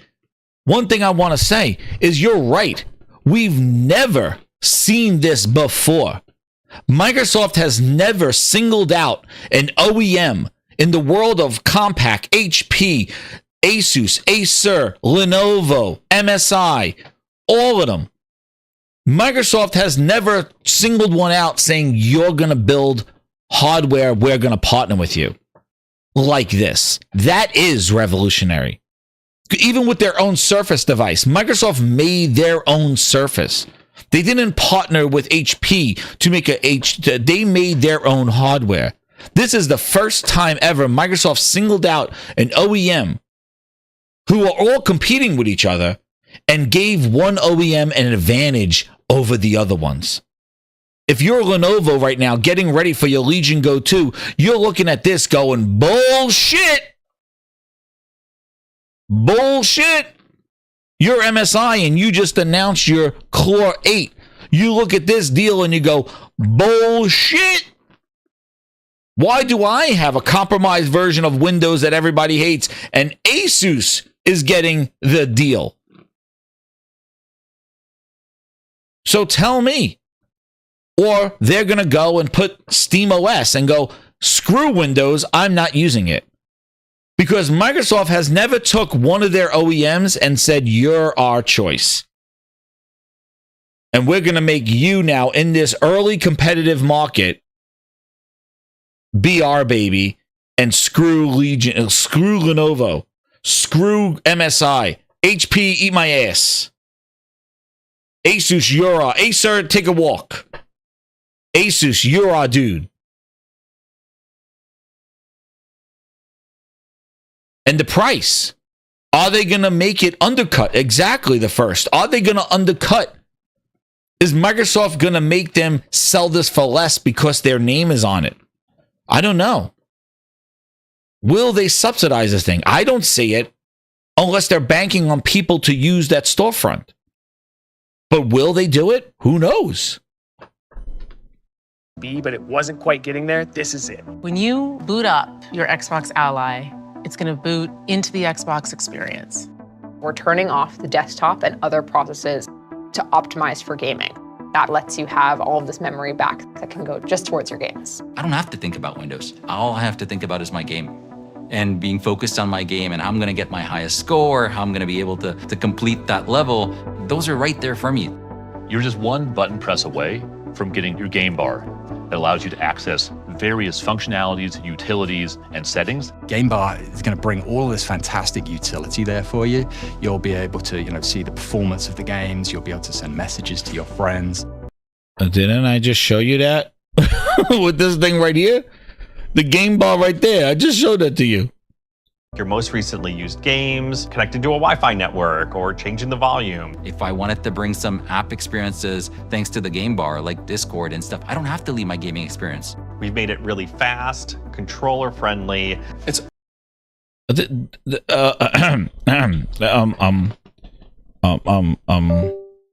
on, I just hit something here. Hold the phone. Wait a second. This guy just talked about the future. Hold on. Whoa, he just said something about who? Who? What did he just say, Grind? Are they talking about this game bar? It sounds incredible. I can't wait. Did he just say something? Wait, I could see who? Wait, I can see my friends. Wait, what did he say? Who? What did this guy say? This guy right here. This guy right. Wait, hold on. Hold on. Excuse me. Wait, sir.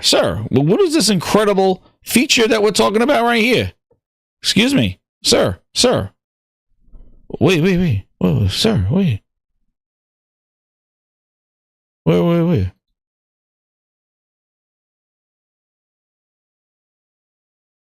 Sir. What? Access various functionalities, utilities, and settings. Game bar is going to bring all of this fantastic utility there for you. You'll be able to, see the performance of the games. You'll be able to send messages to your friends. Your most recently used games, connecting to a Wi-Fi network, or changing the volume. If I wanted to bring some app experiences thanks to the game bar, like Discord and stuff, I don't have to leave my gaming experience. We've made it really fast, controller friendly. It's all there and meeting the player's needs rather than having the players find it. But what's so special about the Xbox Ally is that you can play all of the games that are available on Windows from whatever storefront or launcher that be. All of them are available for you on the go. You don't have to kick out to a bunch of different launchers. You go to one shared library and they're all there for you. The real magic of Xbox Play Anywhere is the fact that I'm taking my progression, my achievements with me anywhere that I go. That's your identity, that's your library, it's the community that you have, anywhere you are, not where the device is. Xbox is about you. Not, I want to play that, I need to go over there. No, I want to play the game I want to play. Like anywhere. What game do you want to play? Here it is. Sorry, Ken Lob, you make great games, but guess what? Microsoft don't have those games, okay? That's the thing. Microsoft don't have the games that people go, I want to go over there to play it. Sorry, dude. Make those games, and then you got a point. Respectfully. Not, I want to play that, I need to go over there. No, I want to play the game I want to play. Like anywhere. What game do you want to play? Here it is. Yeah, not yours. Xbox is everywhere. Whether you download it, play locally on your device, or you play in the cloud, it should be a unified experience. Being able to unlock people from a single device is magic. It's going to be faster to fun. What, lady? What did she just say? Unlocking people from a device is magic? Being able to unlock people from a single device is magic.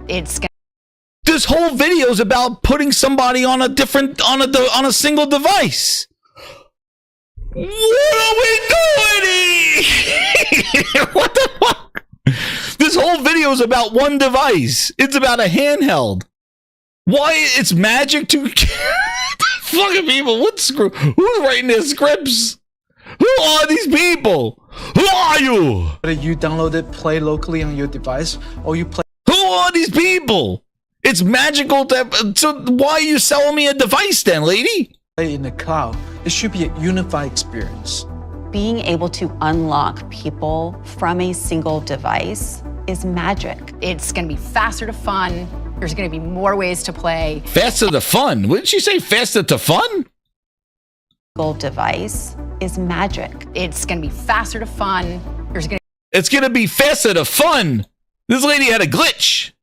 Is magic. It's going to unlock people. So kicking people off of the Xbox console That box is in the name. and putting them on another hardware, it's magical. Play in the cloud, it should be a unified experience. I got it. This whole video is about a device. It's about selling them a ROG Ally X $900 device. You're not unlocking anything. You're trying to sell somebody a $900 device. You're putting people on a device. What are you talking about? If you were selling something that wasn't device, you were just talking, you spent 11 minutes telling people on a device. Oh shit, you went on the grinds board. Being able to unlock people from a single device is magic. It's Xbox, no. Phil does. Where the box. Phil got these people glazed. Hey, Ron. Oh! Indie's the best Xbox exclusive in years, and specifically in 3 years. Oh, this lady, oh man, it's magic. I can go directly to Blacknet. Unlocking people from one device by selling them another device, Josh. Yo, this shit ain't real. This shit ain't real. This is, I said, they are in fucking La La Land. They are in God. They are fucking in Lulu Land. Lulu! Grinders, they in freaking Lulu Land. I don't even know who these people are. I haven't seen them at one game show. The Boomstick didn't take pictures with any of these people here, except for the lovely Sarah Bond. I didn't see anybody of our Instagram. I don't see Paris Lily taking pictures with these people. I don't know who these people are. But this lady said it's magical to take somebody off of one device and sell them a $900 device. You bet your ass that's fucking magic. To get a console owner who spent $400 and who said $700 was who's this for to buy $900, that is a fucking magic. That is magic. Holy shit on me. What are we doing here? Fucking glazed. Holy shit, what are we doing?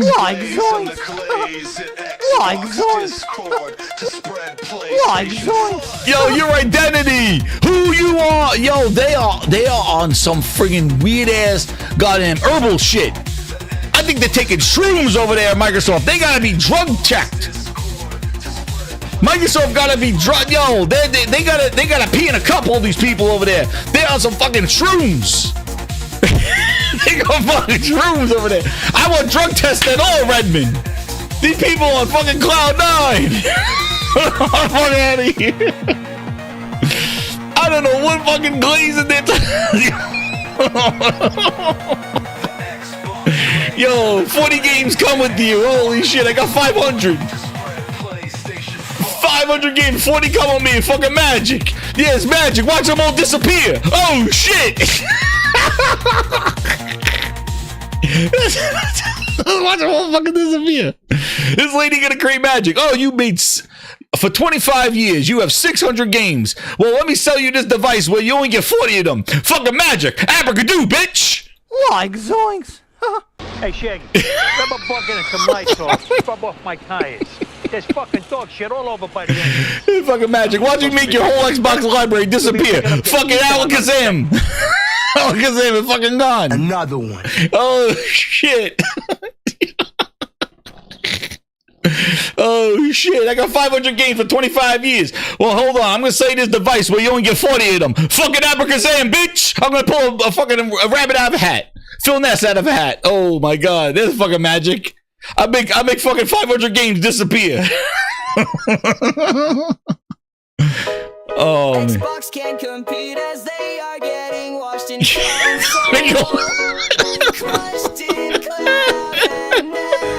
Oh shit, that's that fucking link. It's fucking wild shit. Fucking Alakazam. Oh shit on me. Oh man, whoa. I'm making a whole library disappear. Fucking one device. 20 games. Fucking magic. Oh, fucking this lady. I gotta figure out. I don't have enough room in my soundboard for this one. Holy shit. Sleight of hand. It's like, oh, 500 games over 25 years? Fucking watch this. In 20 games, yeah. This is an Xbox, bitch. The fucking Xbox on the goddamn Ozempic Xbox. Oh shit, you're losing all the fat. Being able to unlock people from a single device is magic. So she's telling you right now, grinders, you leave the Xbox, it's fucking magical to throw that Series X in the trash. Fucking magic. Oh, and this lady said faster to fun. She don't fucking, that mushrooms are hitting hard over there. People from a single device is magic. It's gonna be faster to fun. There's gonna be faster to fun. Yo, she fucking glazed. Yo, somebody get them. We need them drug checks. They want you to lose all your games so you can stream them on Satya's cloud. Faster to fun. The fuck is going on here? Yo, somebody better get, I want everybody to pee in a cup over at Redmond. They're fucking losing it over there. People from a single device is magic. It's gonna be faster to fun.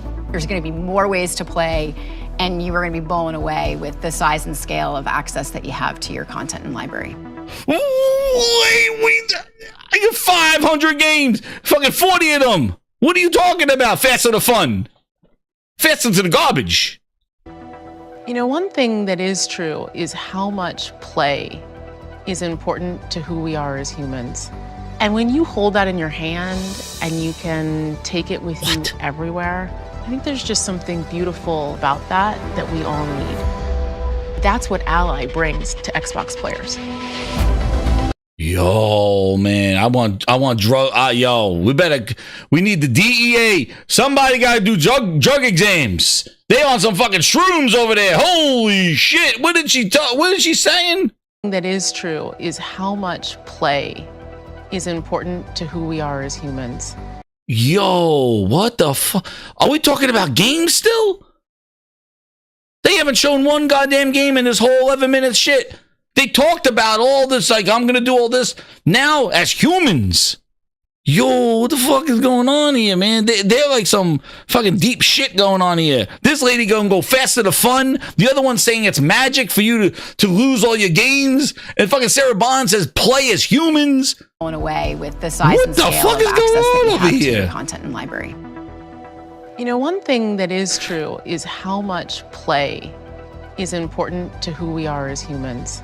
And when you hold that in your hand and you can take it with you everywhere, I think there's just something beautiful about that we all need.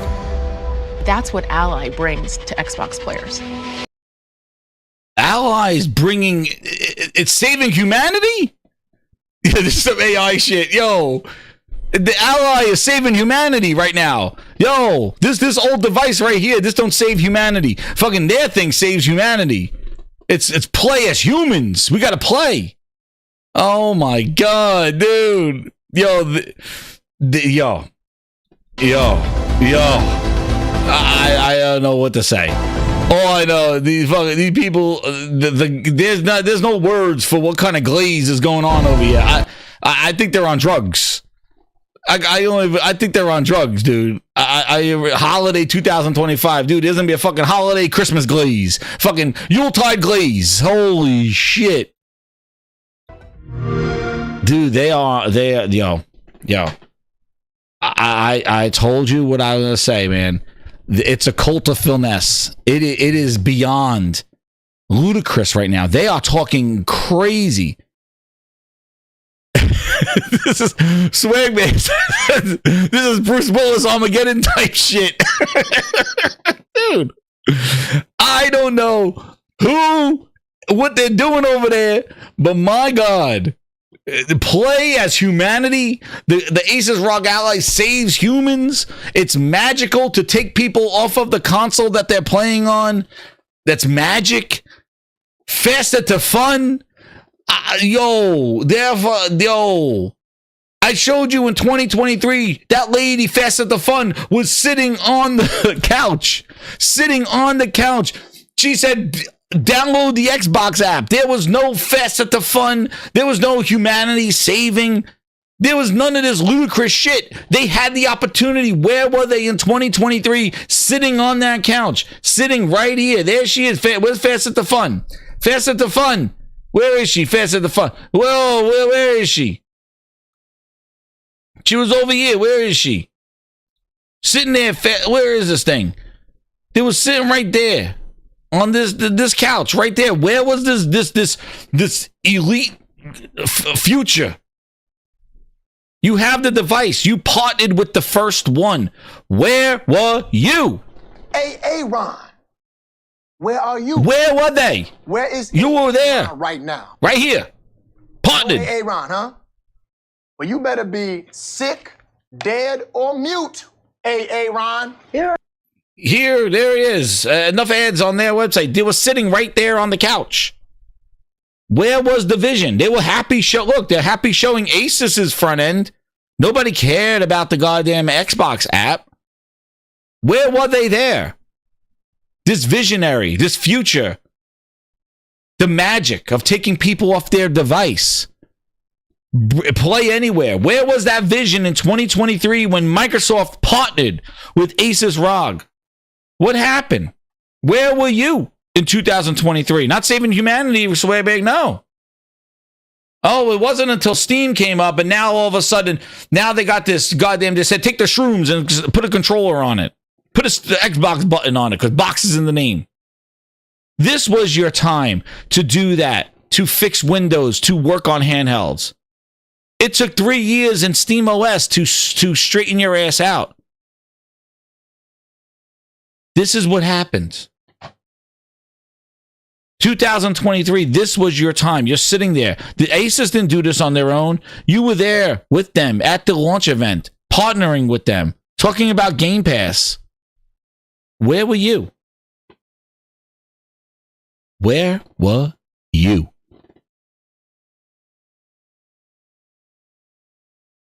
Yeah, saving Gabe Newell from the Gabe and Glees.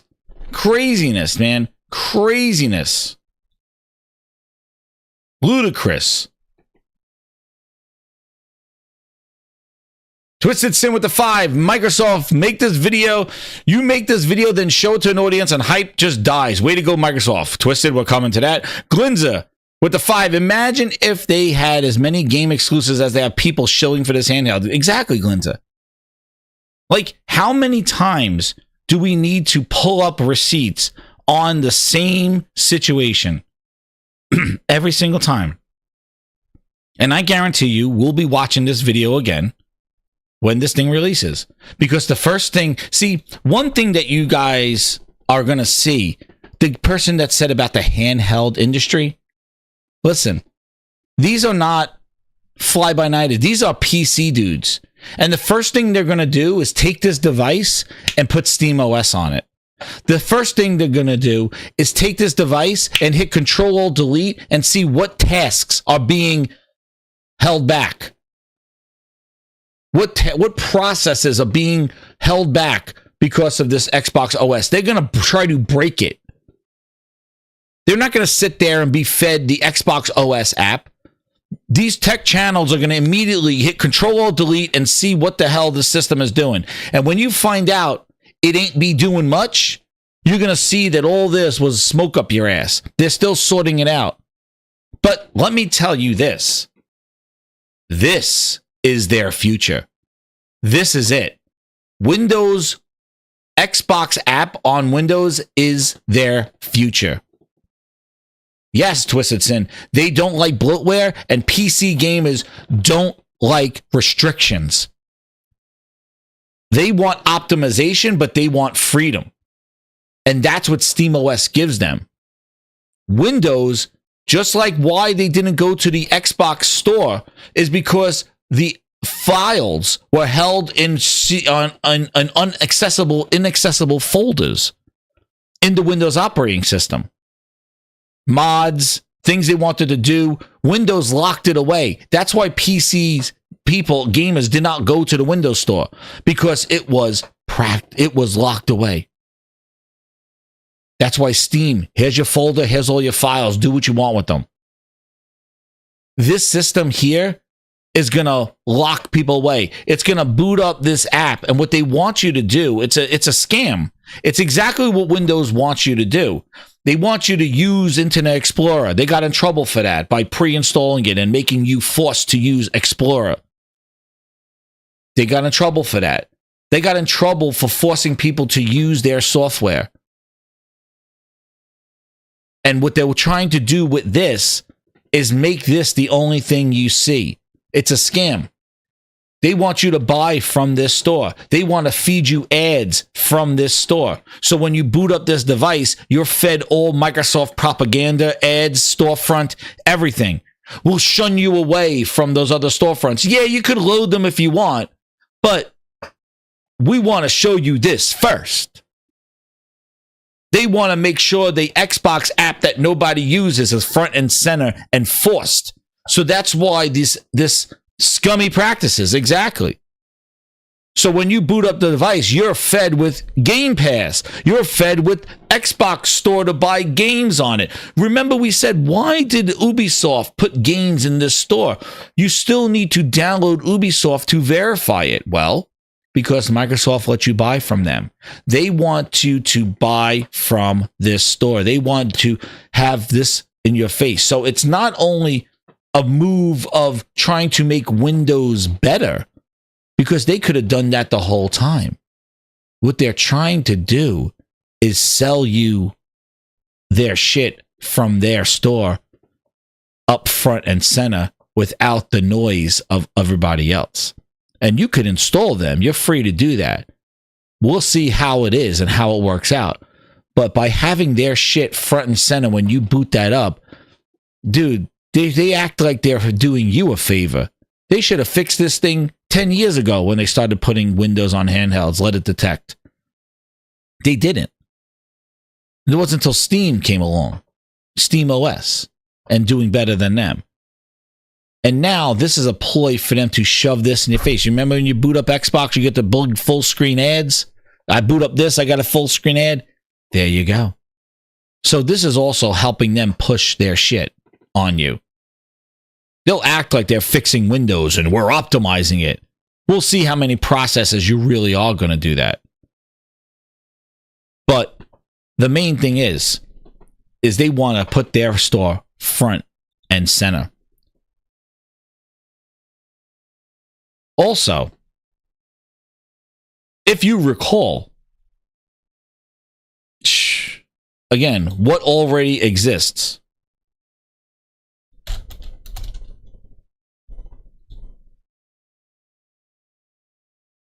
Remember game mode in Windows 10, right? Wasn't that supposed to do exactly what they're talking about?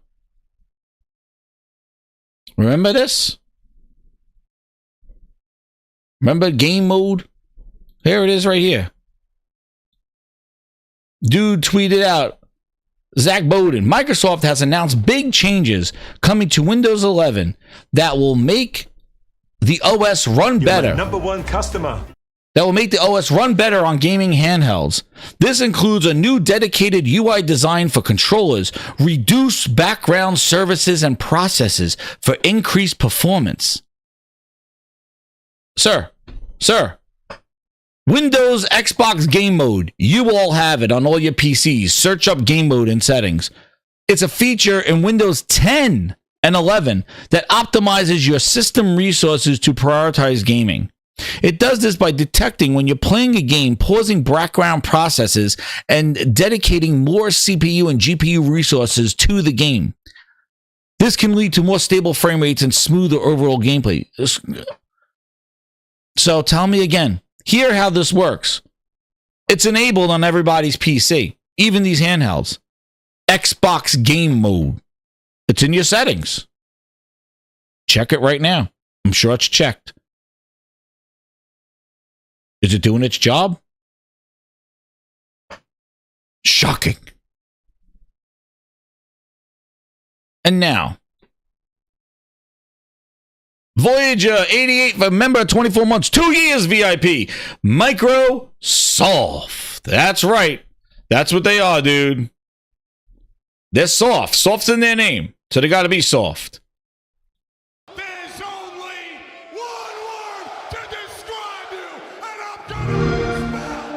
For the first time. I told you.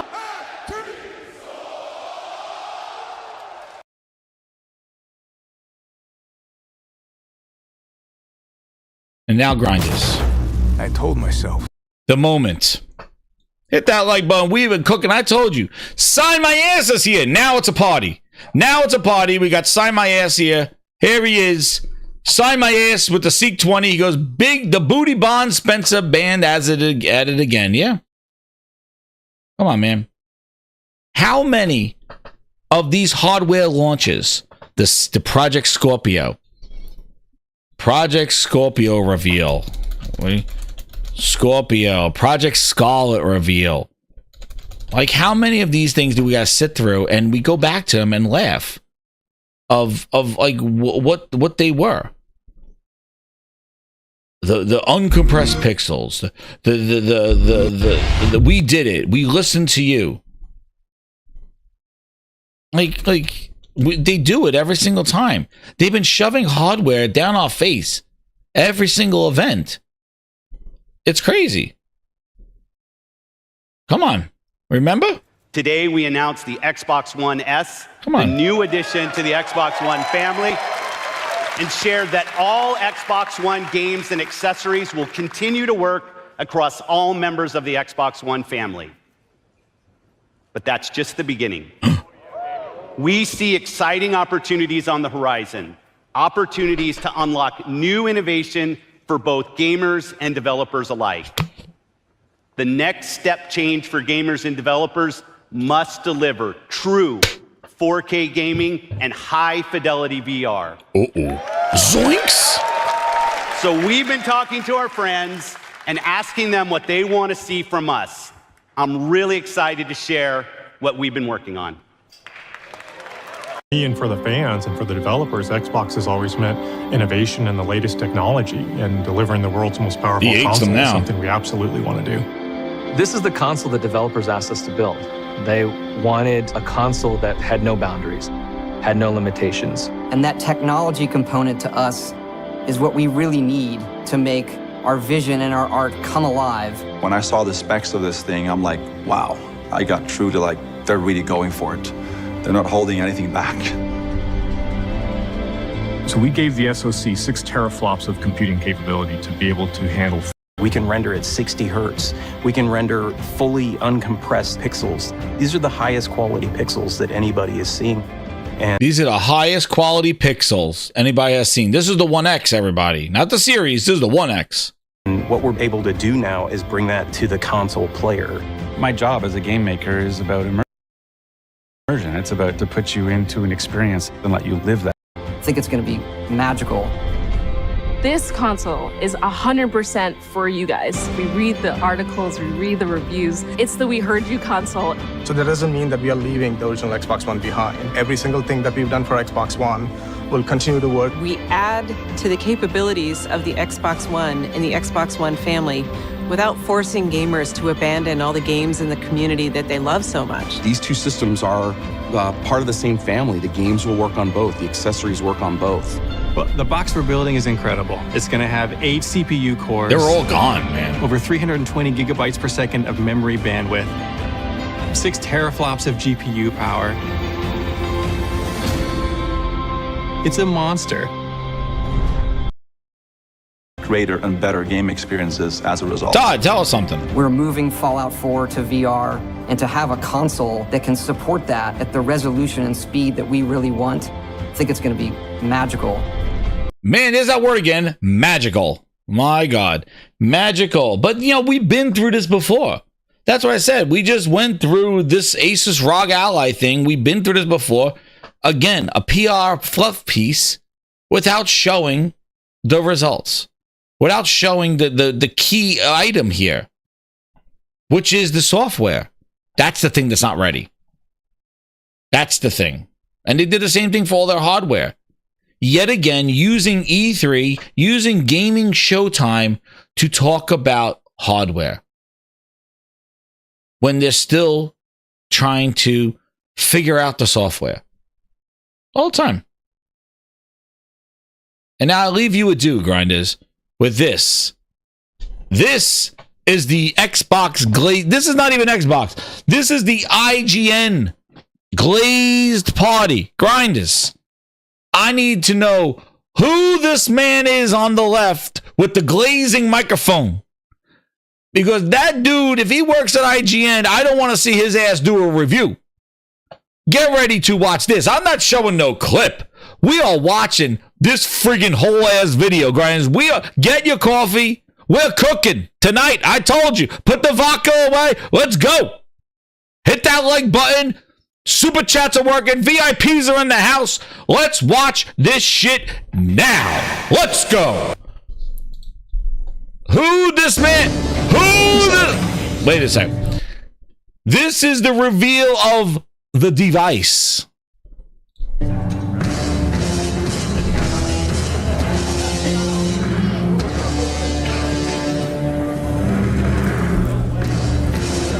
What is this? This is the Xbox Handheld?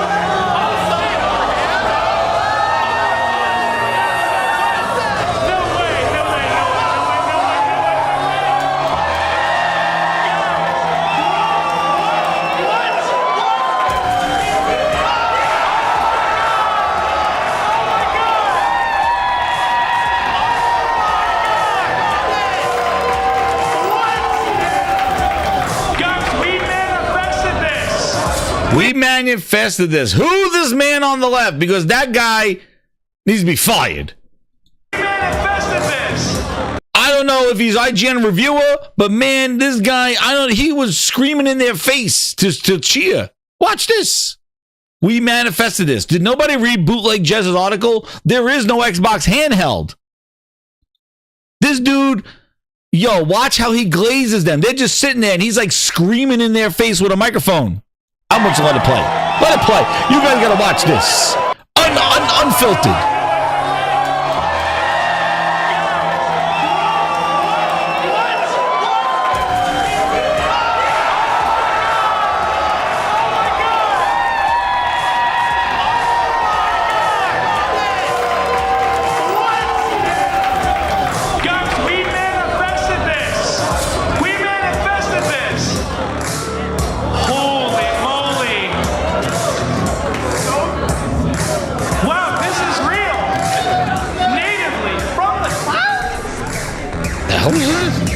Guys, look at that Xbox button right there. Samsung! There it is again. Looks like they're in church. Time to sell my Steam Deck. Wow. Wow, guys, the era of handhelds What a time to be alive. Let's hear it for Handheld. Oh, we are getting this. Absolutely. That is literally an Xbox. Holiday 2025!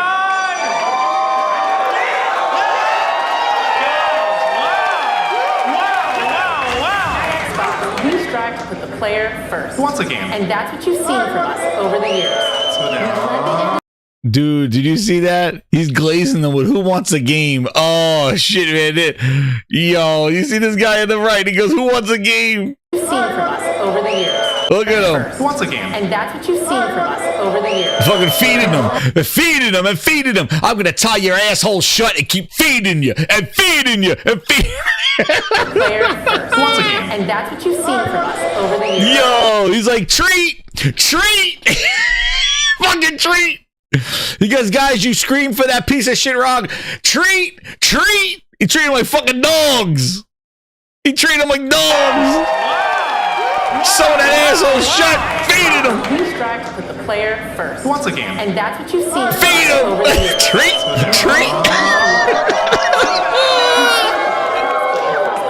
Yeah. We deliver Gamepass, first on console, then on PC, and with cloud gaming. So what's next? How can we give you even more freedom, more choice, more ways to play? Feed 'em shit. Our next step is to unify your gaming no matter where you buy or play. So we're building an Xbox experience designed for players, not locked to a single store or tied to one device. Guys, that is The sick. Xbox Ally is an Finally. Xbox you can hold in your hands, bringing together the power of Xbox and the freedom of Windows. On this Xbox, you can play games across your entire library, including all the Windows PC game stores, from Xbox and Battle.net to Steam, GOG, and Ubisoft Connect. That is crazy. Guys, they're teasing us with That's this. it. They are. Every new game you see in They announce other people's stores and they cheer. Anything not an Xbox, they cheer.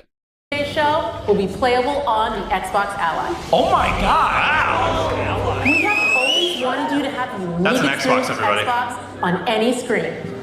That's why we're investing in Xbox Play Anywhere.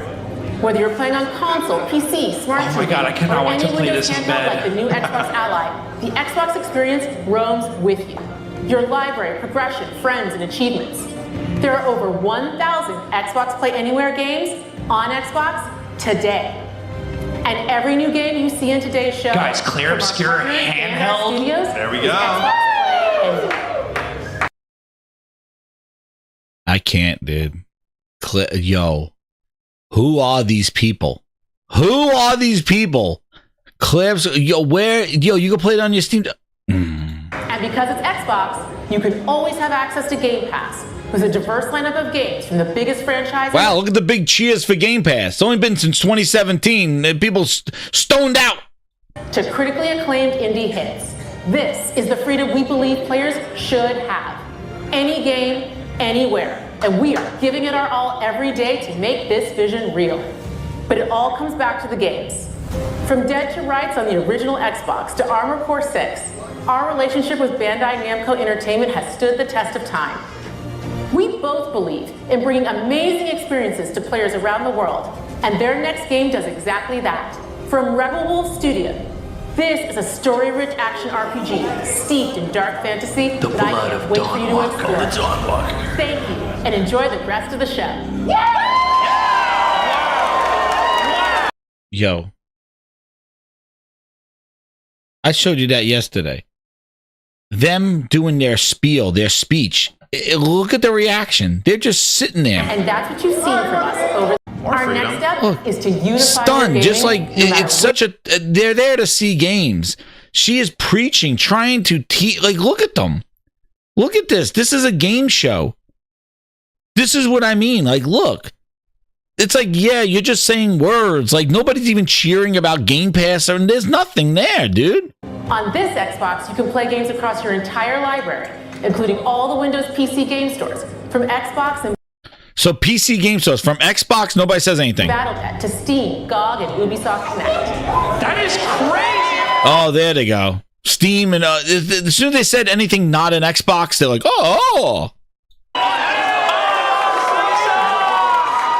Guys, mess with this. They are. Every new game you see in today's show will be playable on the Xbox Ally. Oh my God. Yo. There's only one. My voice. Grinders. There's only one thing to say. Who said it like Juicy, glaze, double glazed blackberries on top of Janky Jones. Pancake, shake my head, Xbox marketing.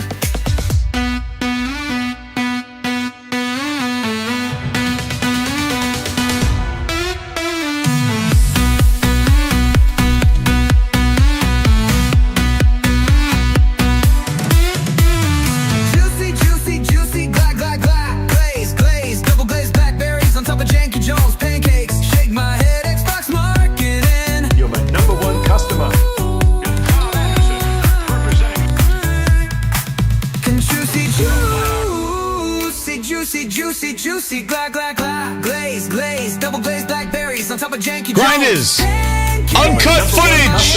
Xbox marketing. This is that event right there. Oh shit!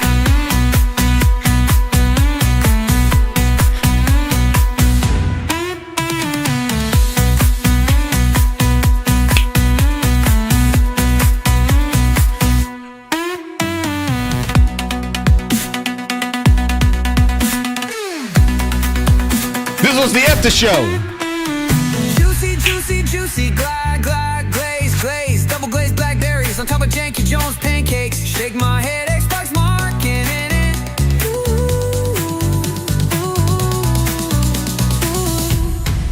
Juicy,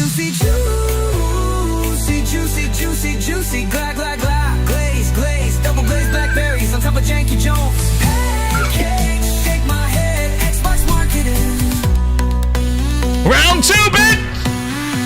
There they are! This is when the cat... Juicy, glaze, double glazed blackberries on top of Janky Jones pancakes. Shake my head, Xbox marketing. Juicy, glaze, double glazed blackberries on top of Janky Jones pancakes. Shake my head, Xbox marketing. Yo.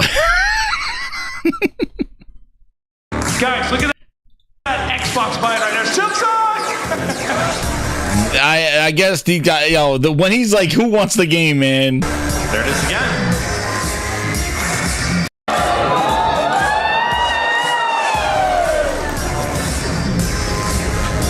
Time to sell my Steam Deck. Wow, guys, the era of handhelds. What a time to be alive. Let's hear it for Handheld. Yo, man. Oh, we are getting this. Absolutely. That is literally an Xbox. Holiday. What did I see when I mean? I don't get it. They are forcing this so much. And you know what? The thing is, too, is that Microsoft is... they don't care. They are confusing this shit. Like, everything you see here will be playable. Dude, it's a PC. Stop telling people what it's not. Like, it's a PC. Craziness. But this is a game show. And she totally just like killed the energy in the room. But man, when this is what I mean. That's why when you see the influences and you see them getting, I saw it actually while the show was going on. They released all their hands-on to this ROG Ally. Like, they basically sabotaged their own show. Like, their show is supposed to be about games. As soon as they had this announcement here, all of them, Austin Evans, iJustine, her sister, all of them put out their videos. I've touched it. I played it. I got hands-on. Dusty Bin, put the cookies down. He went out there and did it. Everybody put out their videos while the show was going on. They showed this like 15 minutes in a 2-hour show. And as soon as this thing as soon as this thing was over, all of them posted their shit. All of them that got in that room and held on to it. The influencers went wild. And if you go to YouTube and just search it, it's all of them. Dude, they got the ETA Prime, that guy that I watch all handhelds. They flew everybody there. Everybody who touches a Windows handheld or mobile device was there. They all released their videos while the game show was going on, dude. While the game show was going on. All paid influencers. And I'm telling you right now, get ready for the holiday glaze, because all of them that went out there and touched this thing are all going to say, thank you, Microsoft, for sending me the Asus ROG Ally X, just like they did Series X's, and you're going to get a wave of all positive videos of, oh, look how quickly this is. This is revolutionary. This is incredible, blah, blah, blah, blah, blah. And you're going to get it. It may be expensive at $900, but it's worth it. Listen, that's what's going to happen.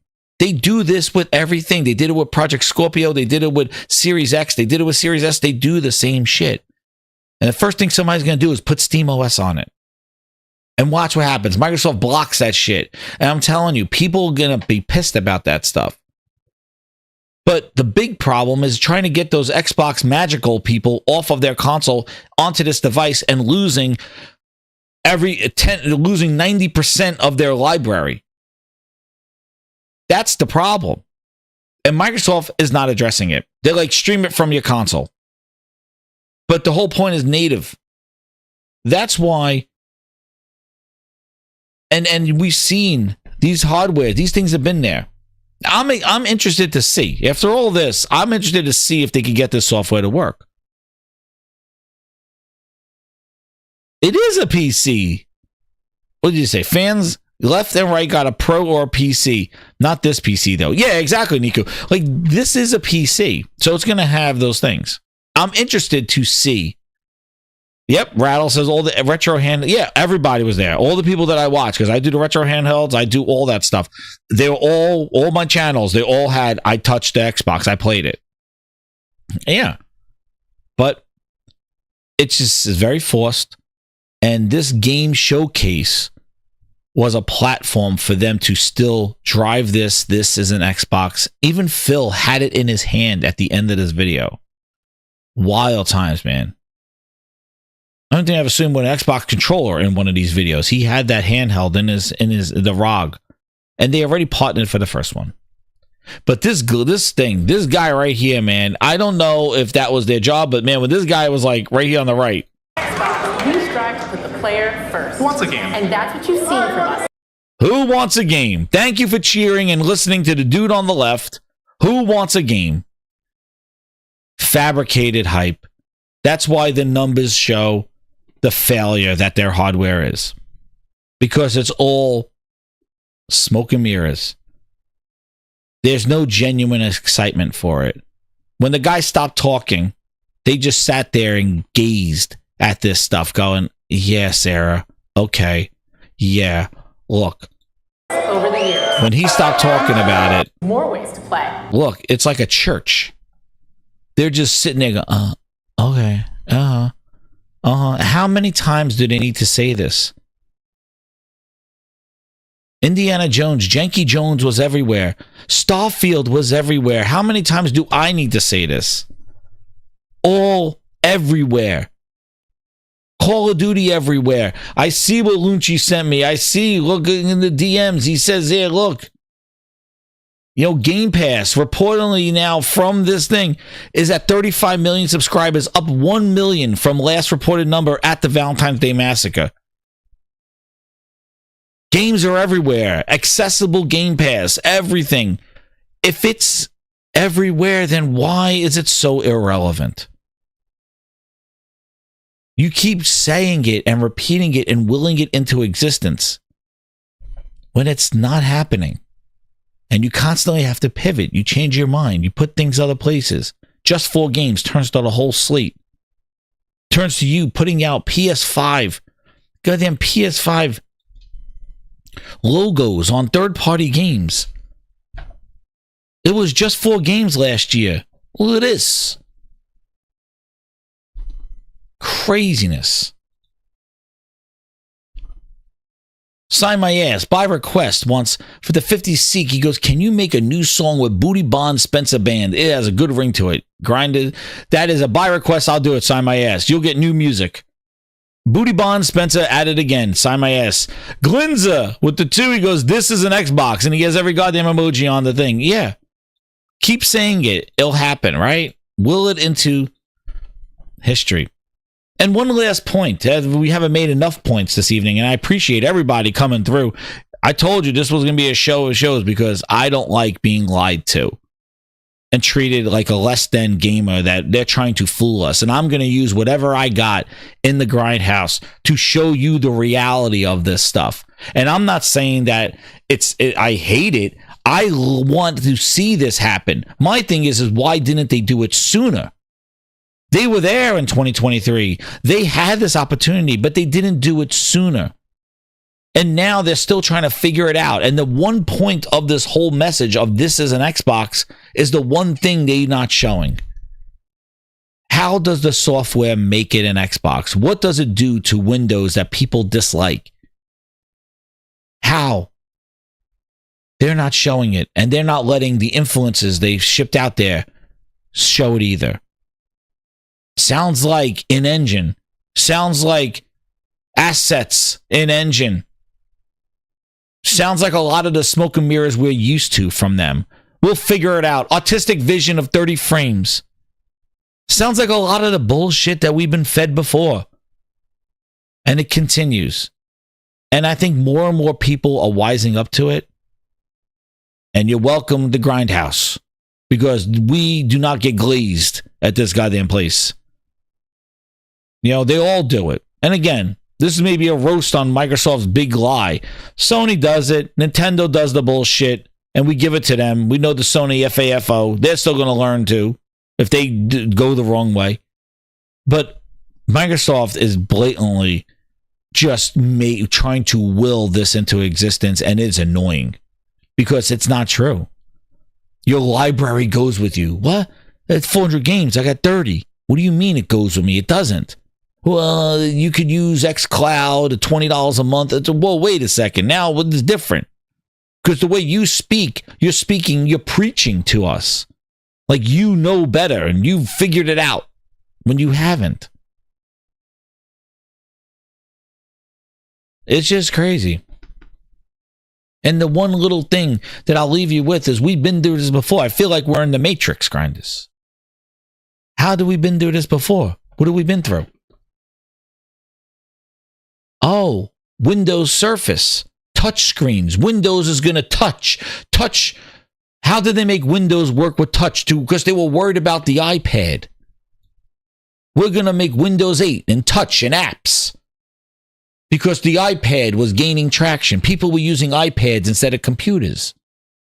So they try to put touch and use the Surface. How does touch work? The problem is they never fully realized touch.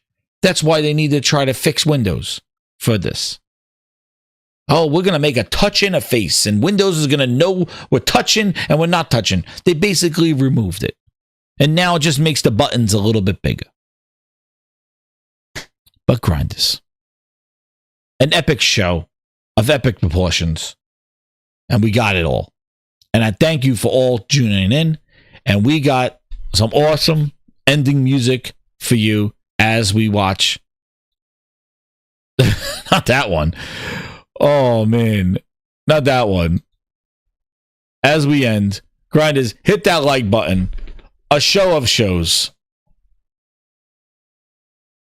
And we're done cooking. Get to bed. Dessert time. And hit you with a wonderful new song. And I'm going to be making some more ones by request from the Gaming Grindhouse. But yes, the glaze was real. And they just continue to just try to will this into existence. So Grinders, hit that like button. And let's hit We Suck Again. Xbox can compete. Xbox can compete. Wait a second, that's not my song. This is the one. Here it is, Grinders. Oh, yeah. I'll get you another one on here, too. Another one I made. Power button, press the sparks gone dry. Controller in hand, but it don't feel right. Lost the battle. Steam's coming for them, baby. Their glory days locked in a digital cage.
my zoinks!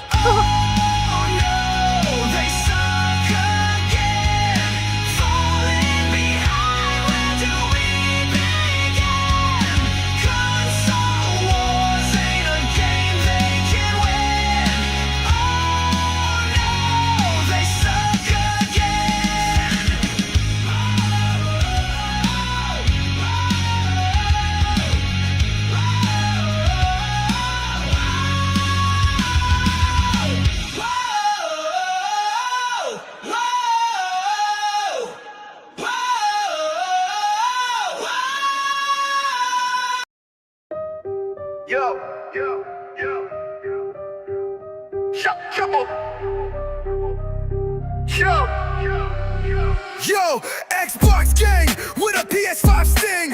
War on the console, we gon' let bells ring.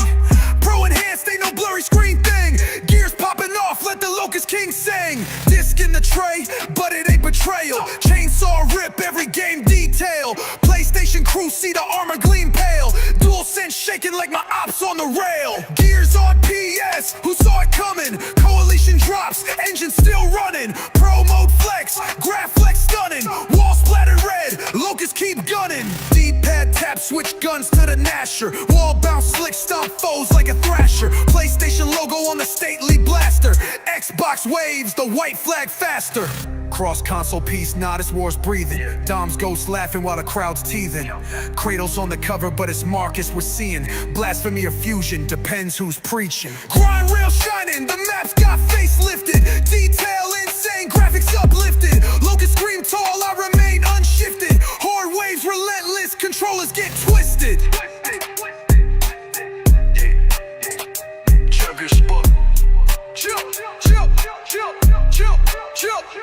Babsky the twist. PS, who saw it coming? Coalition drops, engine still running. Pro mode flex, graph flex stunning. Wall splattered red, Locust keep gunning. Locust keep gunning.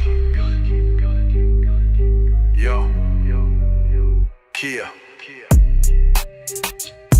Chick. About Xbox, I'm going to think about quality games. We have work to do, though. We haven't done our best work over the last few years. With our first party output. Yeah, that's always been a hit on the.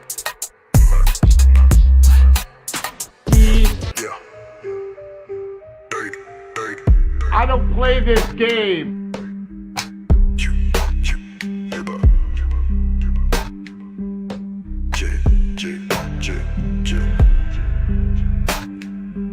Build a great Project Scarlet. I want people to feel like they can have amazing console experiences they've never seen before, and that they've got the best lineup of content and services of any platform out there. And we're totally focused on that. And I know we have other things going with like coming to PC and xCloud, but I'll say that being a leader in console is something that the team is committed to doing. And that's we're not building this program to try to aim for second place. We were going to build it aiming for first place, and that's what I want to hit.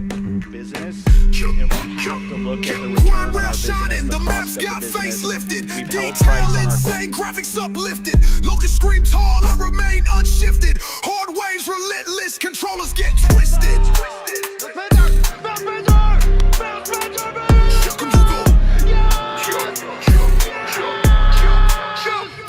Wave get a chance.